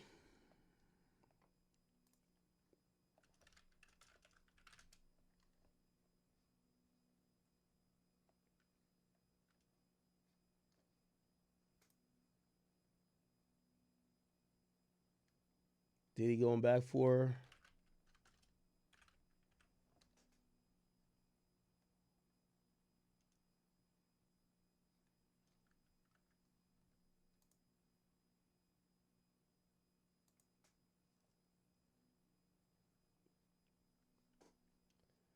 Okay, yeah. I'm pulling up the docket on the side here to see anything that was put in last minute last night. Yeah, there's a lot of action.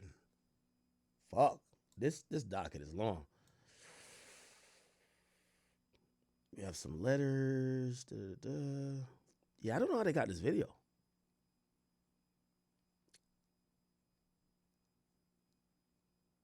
How did they get this video? That's Flores. And that's pretty much, I believe, the end of the video. They only have the common areas recorded. Cassie's seen walking down from the other end. I guess she just went an opposite end to go away. Oh, she is shouting, though. You could tell. She is shouting. She's shouting. You could tell. Look. Watch her face. Yeah. She probably was shouting, hysterically crying, all that shit. Okay. And that's about the end of the video. She takes her shit and she leaves. She goes downstairs and Diddy doesn't see her afterwards. She does go back to him afterwards, though, but later. And then Flores walks her down. Apparently, when she gets downstairs, there's a guy that's 7 foot who was supposedly driving an SUV that was going to take her away. She claims it was an Uber. But the security guard remembered that the guy looked very tall. I guess he was helping her load shit in. And by the way, also, what you should probably realize that, remember Diddy said these hotels weren't for freak-offs? Cassie didn't have that much luggage. She didn't have a suitcase. She just kind of had like a little carry bag. So you could tell she wasn't supposed to be there long. So it would make sense in her stance that, yeah, we would be chilling and then we'd go to a hotel and we'd do a freak off and we'd leave. She didn't leave with too much. Flores says he asked downstairs, do you want me to call the cops? And she says, no, it's okay. So Sean, he comes back around. He realizes security brought her downstairs. He's starting to fear he's going to be arrested. He starts to, you see, phone in hand. He starts to call her because she's now no longer there. She's downstairs. He's texting her, calling her. She's not responding. And you see him get on the phone. And I think that's when Cassie's testimony comes in where he hits her and says, I'm being arrested. And she says, I'm going home to put my phone on the charger. Okay. I believe the sidebar is done. We took some time to get into the other stuff. Let's get into this. 11:10, the judge is taking a break to change some things in the courtroom. Combs sat at the defense table with his lawyer, Xavier Donaldson, who's leaning down to speak with him. AUSA Johnson says there's still some issue with the privacy screen, so we'll put that off and do something else now. The judge says, we'll welcome back Ms. Ventura, bring the jury back in. AUSA Johnson says, I offer more exhibits. AUSA Johnson says, well, what did you say here? She says, I've been told there was a sexually explicit video out there about me. I reached out to Sean. AUSA says, then what? We were driving back to New York City from Atlantic City to talk to this DJ. Who kid? Oh, did that happen? Yes, at a restaurant. What was security's role? To intimidate. They were lying in the room. Who was there? Uncle Paulie and James Cruz. James Cruz is definitely going to be involved in this case. How would you recover from a freak off? By the way, I got to play this again. I don't know if she's talking. Around that time, there was some leaked videos of her that came out. Around that time, remember DJ Woo Kid, 50 Cent, Diddy tapes. I don't know if you guys have heard this before. Here we go. You know, everybody's still talking about after the fact, though, the after party. Do you think that Diddy was coming at you, though? Who, Diddy? Yeah, because, you know, he said some slick shit. Like, it's really what's interesting because, you know, Puffy's like a bitch. oh, shit, man. What'd he say? To describe Puffy in one word is a bitch, right? Nigga, don't act like a bitch. There you go. That's the theme music. Nigga, don't act like a bitch. That's how, I made that. Yo, he got cut up. No. Now, Hello? the reality of that is, Damn, his phone. His phone breaking up. no one wants to be the hot bitch in the group. You know how you see a hot? Damn. Your fifth, your phone. Cutting in and out. Your fifth, you gotta call back. Your phone's cutting in and out. He ain't right now. He ain't. Yeah, right now. He's probably working. I wanted to hear that train of thought by Fifth. Because I don't know if, again, I'm putting my own thoughts and trying to make shit make sense. He said, Diddy's a bitch. But they're saying he would like to intimidate people. He said security. I don't know if they're talking about this thing. Security might have tried to intimidate him. He's like, nah, Diddy's a bitch, but he had people with him. So he'd be seeming, I don't know if that's what they're talking about. But remember, it was DJ, by the way, it's DJ who could show that 50 exposed that there were Diddy freak off tapes with Cassie that were leaked. And looked like maybe Who Kid was involved with this before. They don't mention 50, but looked like maybe they had given him the heads up, maybe through Who Kid, because why would Who Kid be mentioned? I don't know. Damn. Your fifth, your phone. Here we go. Phone was going in and out. Nah, you know what I'm saying? I know it sounds kind of harsh, but I'll explain my statement. See, you know how an ugly bitch always got like pretty friends? Yeah. Oh my God. Yeah, I know That's what how you he mean. built his group. He wanted to be the hot bitch in the group. Oh man. Wow. That's the ones that get the attention. Like Beyonce. Every time you go out, Right? yeah. He want to make sure he getting all the attention. Yep, they get the dudes hollering at them. Everything is that the pretty bitch with the ugly He girls. want to make sure the niggas want to holler at him. Wow. Nigga, don't act like a bitch. Wow. You know, and it's the reality of the situation, man. So- Don't need me to tell you. So I mean, if he he'll tell you himself what happened in Miami, stay in Miami. Oh my God. So you think that what he did say? You think what he said? You think that all right? He was saying something slick towards me. now it's open season on Diddy. Well, you know, it's not even open season on Diddy. Like, I don't know who he's talking about because he didn't say my name. Right, he didn't say your name, so. Right, but I feel like that's the way I feel about him. I feel like he's, at the end of the day, whoever's around him this is the final notice, the final note. Because he'll suck the life out of him like everybody else that he's been around. I mean, he did change the name though. He did change Dream. What he changed to Dream Team, Supreme Team. No better than to do that shit. Not the shit that y'all saw. Worse, way worse.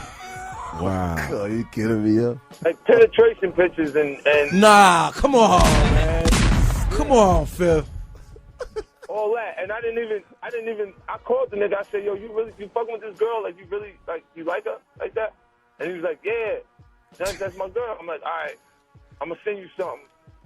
You look at it, you call me back." I sent him the photos, the pictures, and everything.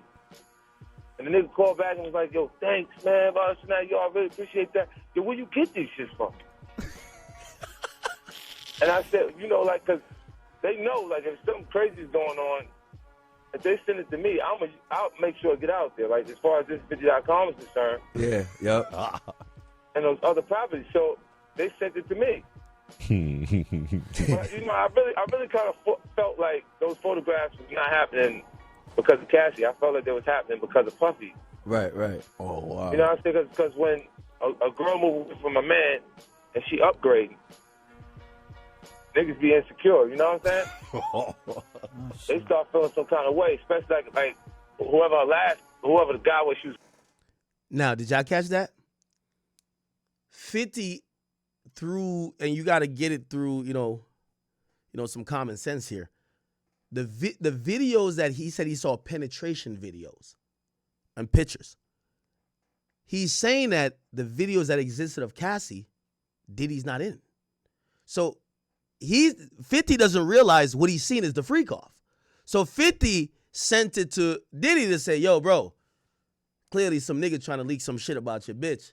And 50 is interpreting it to be, "Oh, I know how it is. Shorty upgraded on her last man, and her last man trying to put out a sex tape of her to try to, you know, make it like, you know, he jealous because she upgraded to that nigga."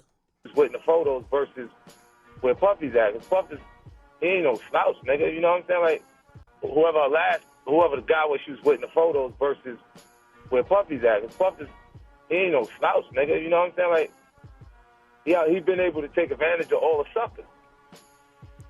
So where did it go wrong, though? Because I know y'all was cool. Like, where did it like, turn wrong? Interesting.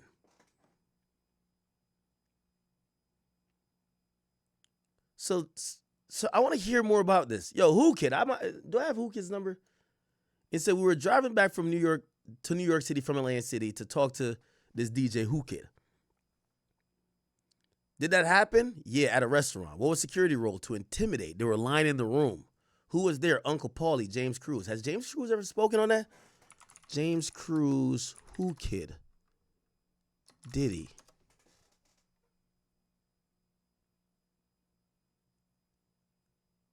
Huh. So Diddy like a jealous girlfriend. What was your role at Bad Boy Records? Well, it started really easy. It started as head of mix show. Has Who Kid ever told a story? Who Kid Diddy story. Yo, ironically,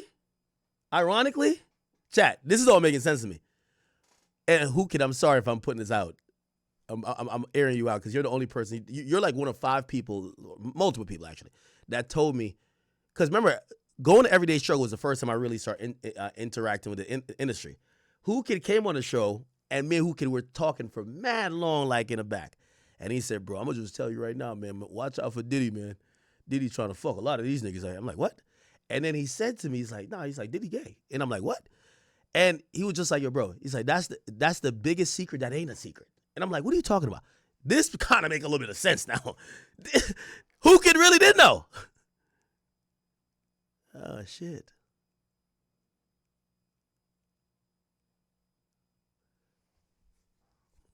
You know what? He tells all type of stories. Why you didn't tell that story?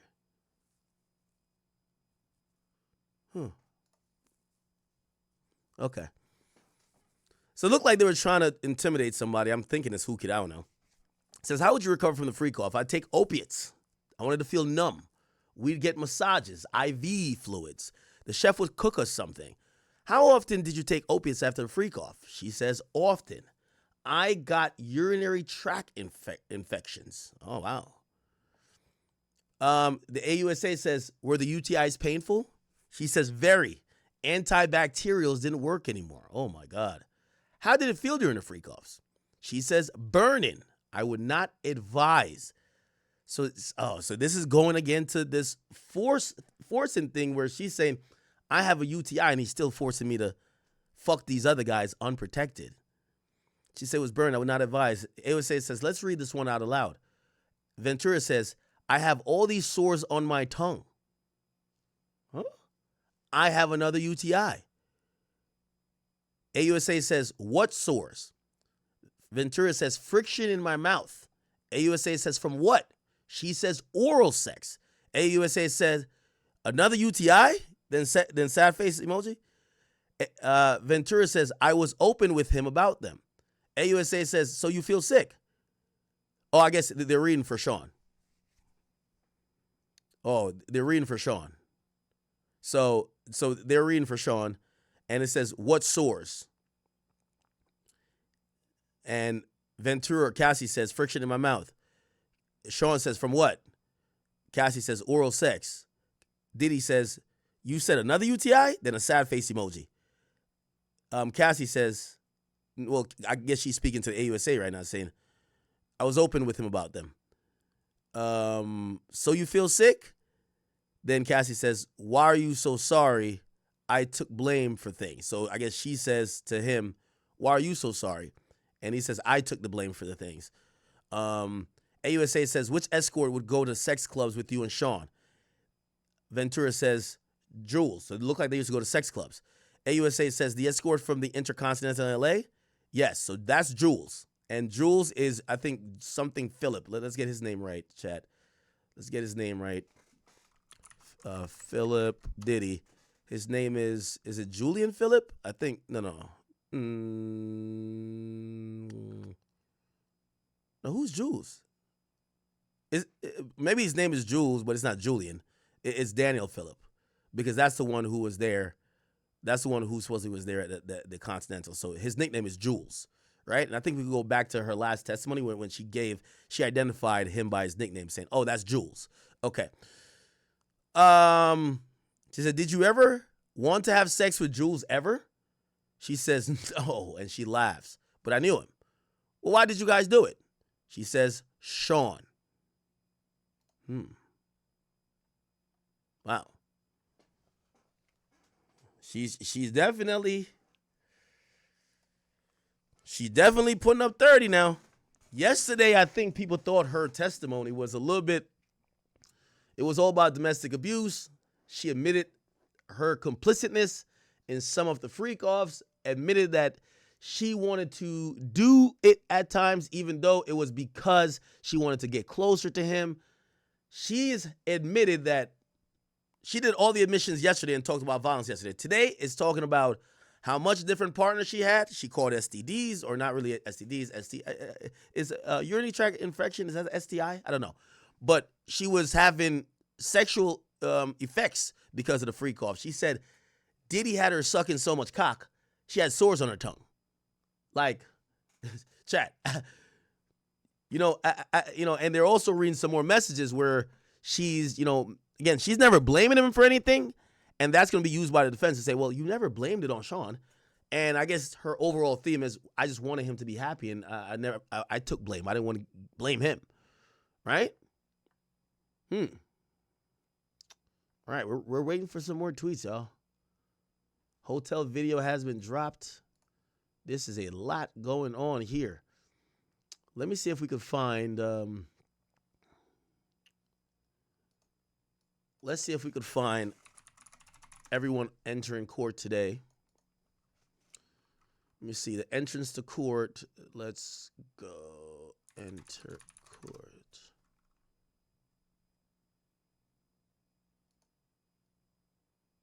Do we have videos of them entering court today?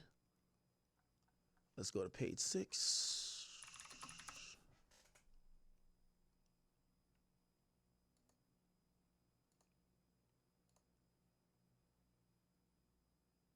Okay, that has been released.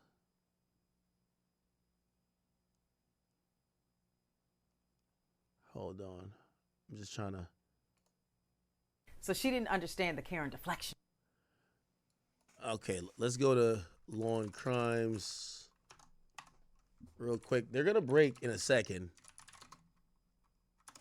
Yeah. By the way, there's no way Cassie is finishing direct before lunch. Definitely not. Okay. So I think they start off. Can I see anyone coming into court? Today's a rainy day in New York City, chat. Rainy day in New York City. We might not see much action outside because it's so rainy. It's expected to rain until like about 6 or 7 o'clock.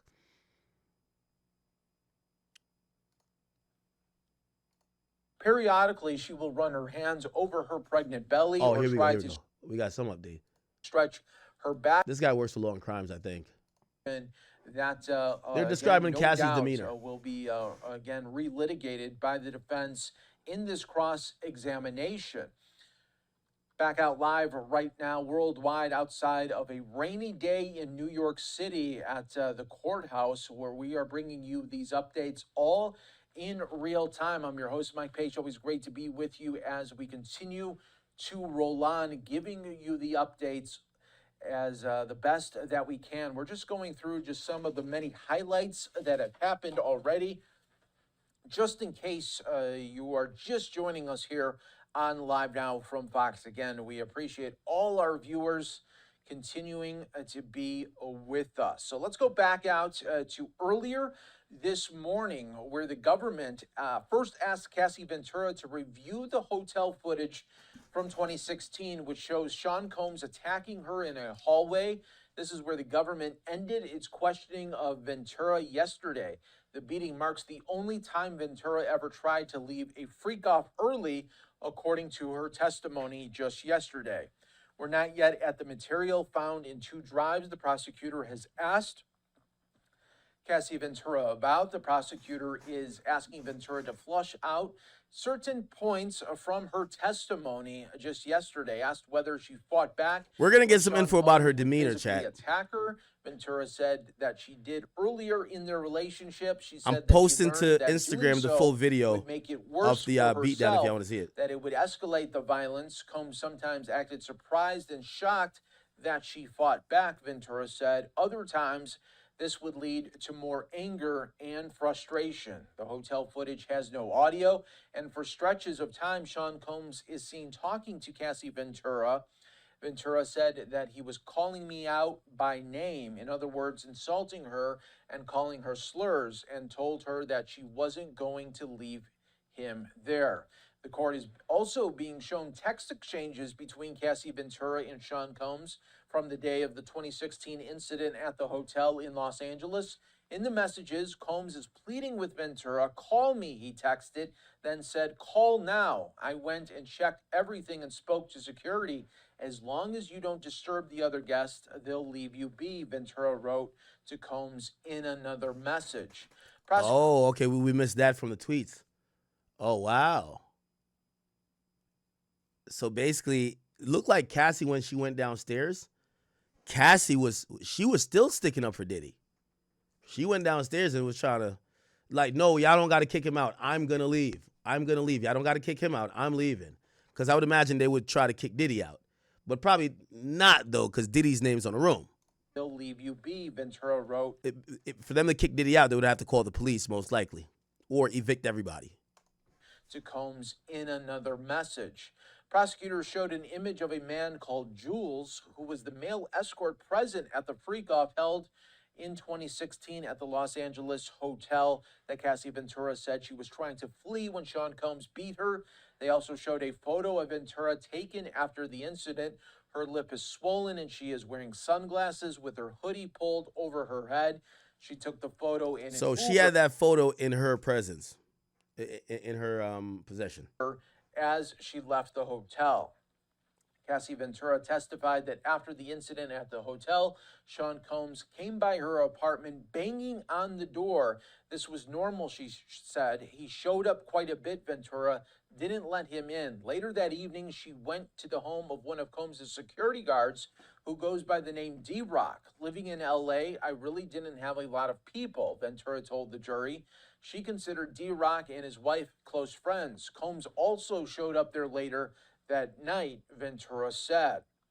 Sean Combs texted Cassie Ventura after he assaulted her in a hotel hallway back in March of 2016, demanding she return to the hotel where they just had a freak-off, according to evidence presented at the trial just now. Combs told Ventura that police were coming to the hotel and she needed to return, but police had not actually been called. I have a premiere Monday for the biggest thing I've ever done in my life, Ventura texted Combs, referring to an event for her starring role in a film. I have a black eye and a fat lip. You are sick to think it's okay to do what you've done, she added. Prosecutors showed an image of Cassie Ventura and Sean Combs at an after party following her 2016 movie premiere, which took place a couple of days after her beating in the hallways of the 2 days later. Intercontinental Hotel in Los Angeles. It shows Ventura in a sparkly green V-neck dress. She is seated with her arm threaded through Combs, who is wearing a three-piece suit. In his other hand, he holds a drink. The government pointed out some apparent bruising from the hotel incident visible on Ventura's right shin. Ventura testified that she had a larger bruise on her thigh concealed under her dress. Just yesterday in court, Cassie Ventura was shown photos of men alleged to have participated in freak-offs and asked to identify them by name and to testify about how and where they were hired and in what cities they participated in the sex sessions. Now Ventura is being asked to do this again. The escorts are a racially diverse group of men, some of whom Ventura only remembered vaguely. She was unsure of some names. There were at least 6 men shown. Ventura said it was her job to hire these men, that it was expected of her by Sean Combs. Ventura said that she performed sex acts with all the men shown and that those who were paid with Sean's money. So I just want to rehash one of the, I think, biggest moments that have... Okay. Let's go back to this real quick. We're jumping all around here, just try to get the most up-to-date info and also anything we're missing, because he's not tweeting everything. He's tweeting the important things we get here. Who was present when Sean put his hands on you at the freak-offs? Cassie says sometimes the escort was there too. AUSA says in the same room? Yes. Jules, yes, Jules, all pun intended, right? Yes, Jules was present. It was like, and in the suite? Yes. Were they aware? Defense says objection. Judge says overrule. Cassie says yes. The escorts, Cassie said the escorts would ask me if I was okay afterwards.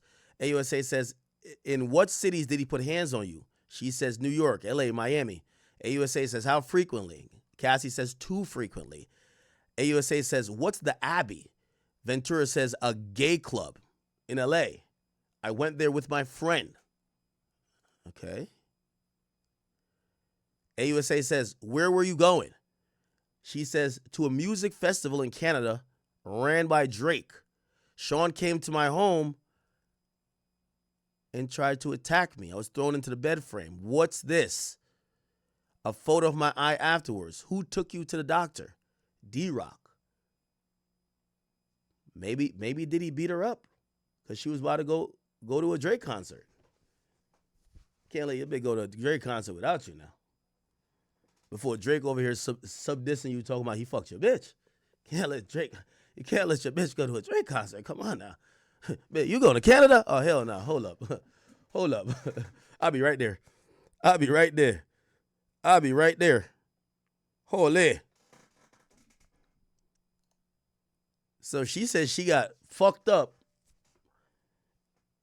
after she was going to go to a Drake concert. Wow.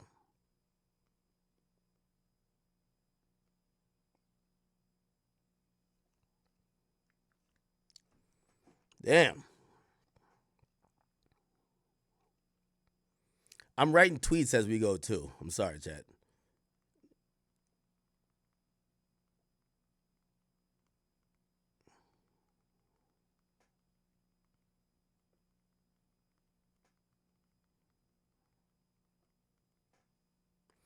They're talking about OVO Fest, by the way.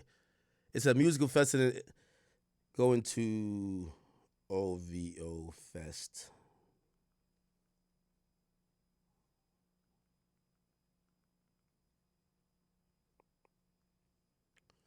All right. You know how many girls that got their ass whipped over wanting to go see Chris Brown, Usher, all those people? Your man gonna get insecure now. That's a fact.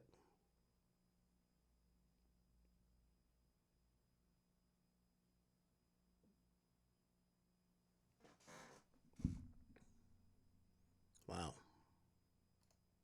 Yeah, Diddy was jealous as shit. Did we ever see Drake around Cassie?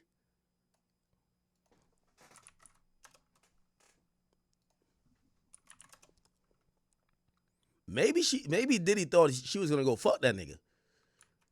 Drake, Cassie. Did they ever meet?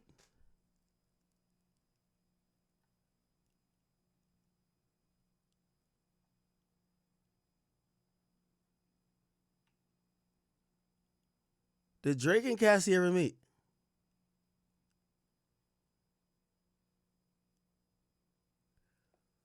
What's interesting to know, when did Drake and Diddy fight? Drake, Diddy fight. When did they fight?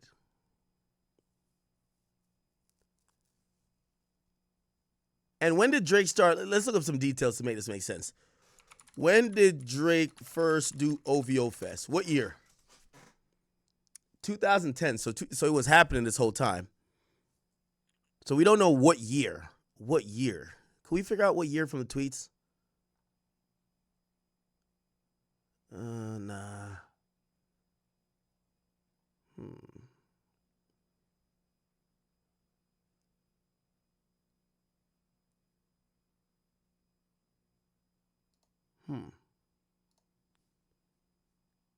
What year, chat? Let's figure out what year this was. Okay, let's figure out what year Drake and Diddy fought. Okay, here we go. Everybody been knew Drake was soft and Diddy was insane. They was at a party once. Diddy said, Drizzy! Drake said, huh? All right, what year? We just want to hear the year.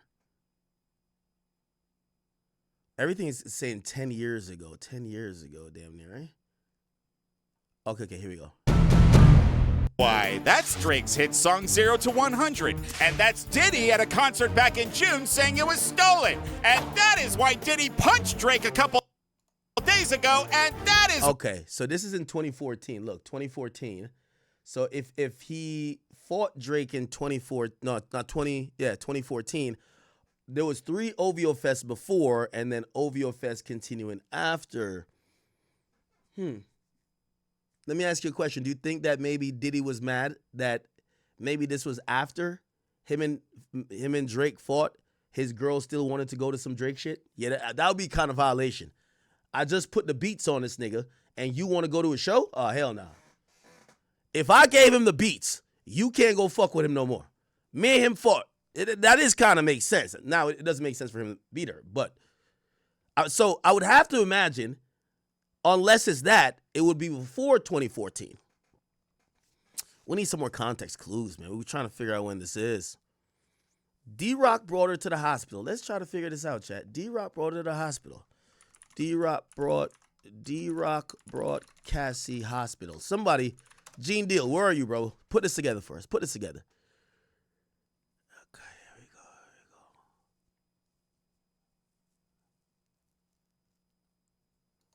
We heard testimony from Cassie Ventura, who, of course, is the model who stood beside him off in no agency. Well, today we heard her very clearly, but then there's a moment that she began to cry on the stand, and you and I both were watching that. She cried when they asked her the question, was there any part of these freak-offs that you enjoyed? And she said the opportunity to be with him one-on-one, talking about her affection for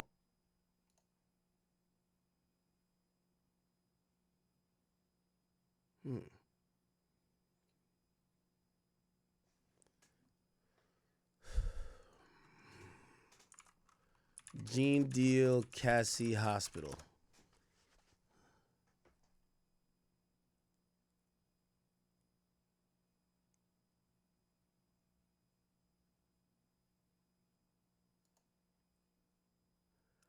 Fuck, I just want to.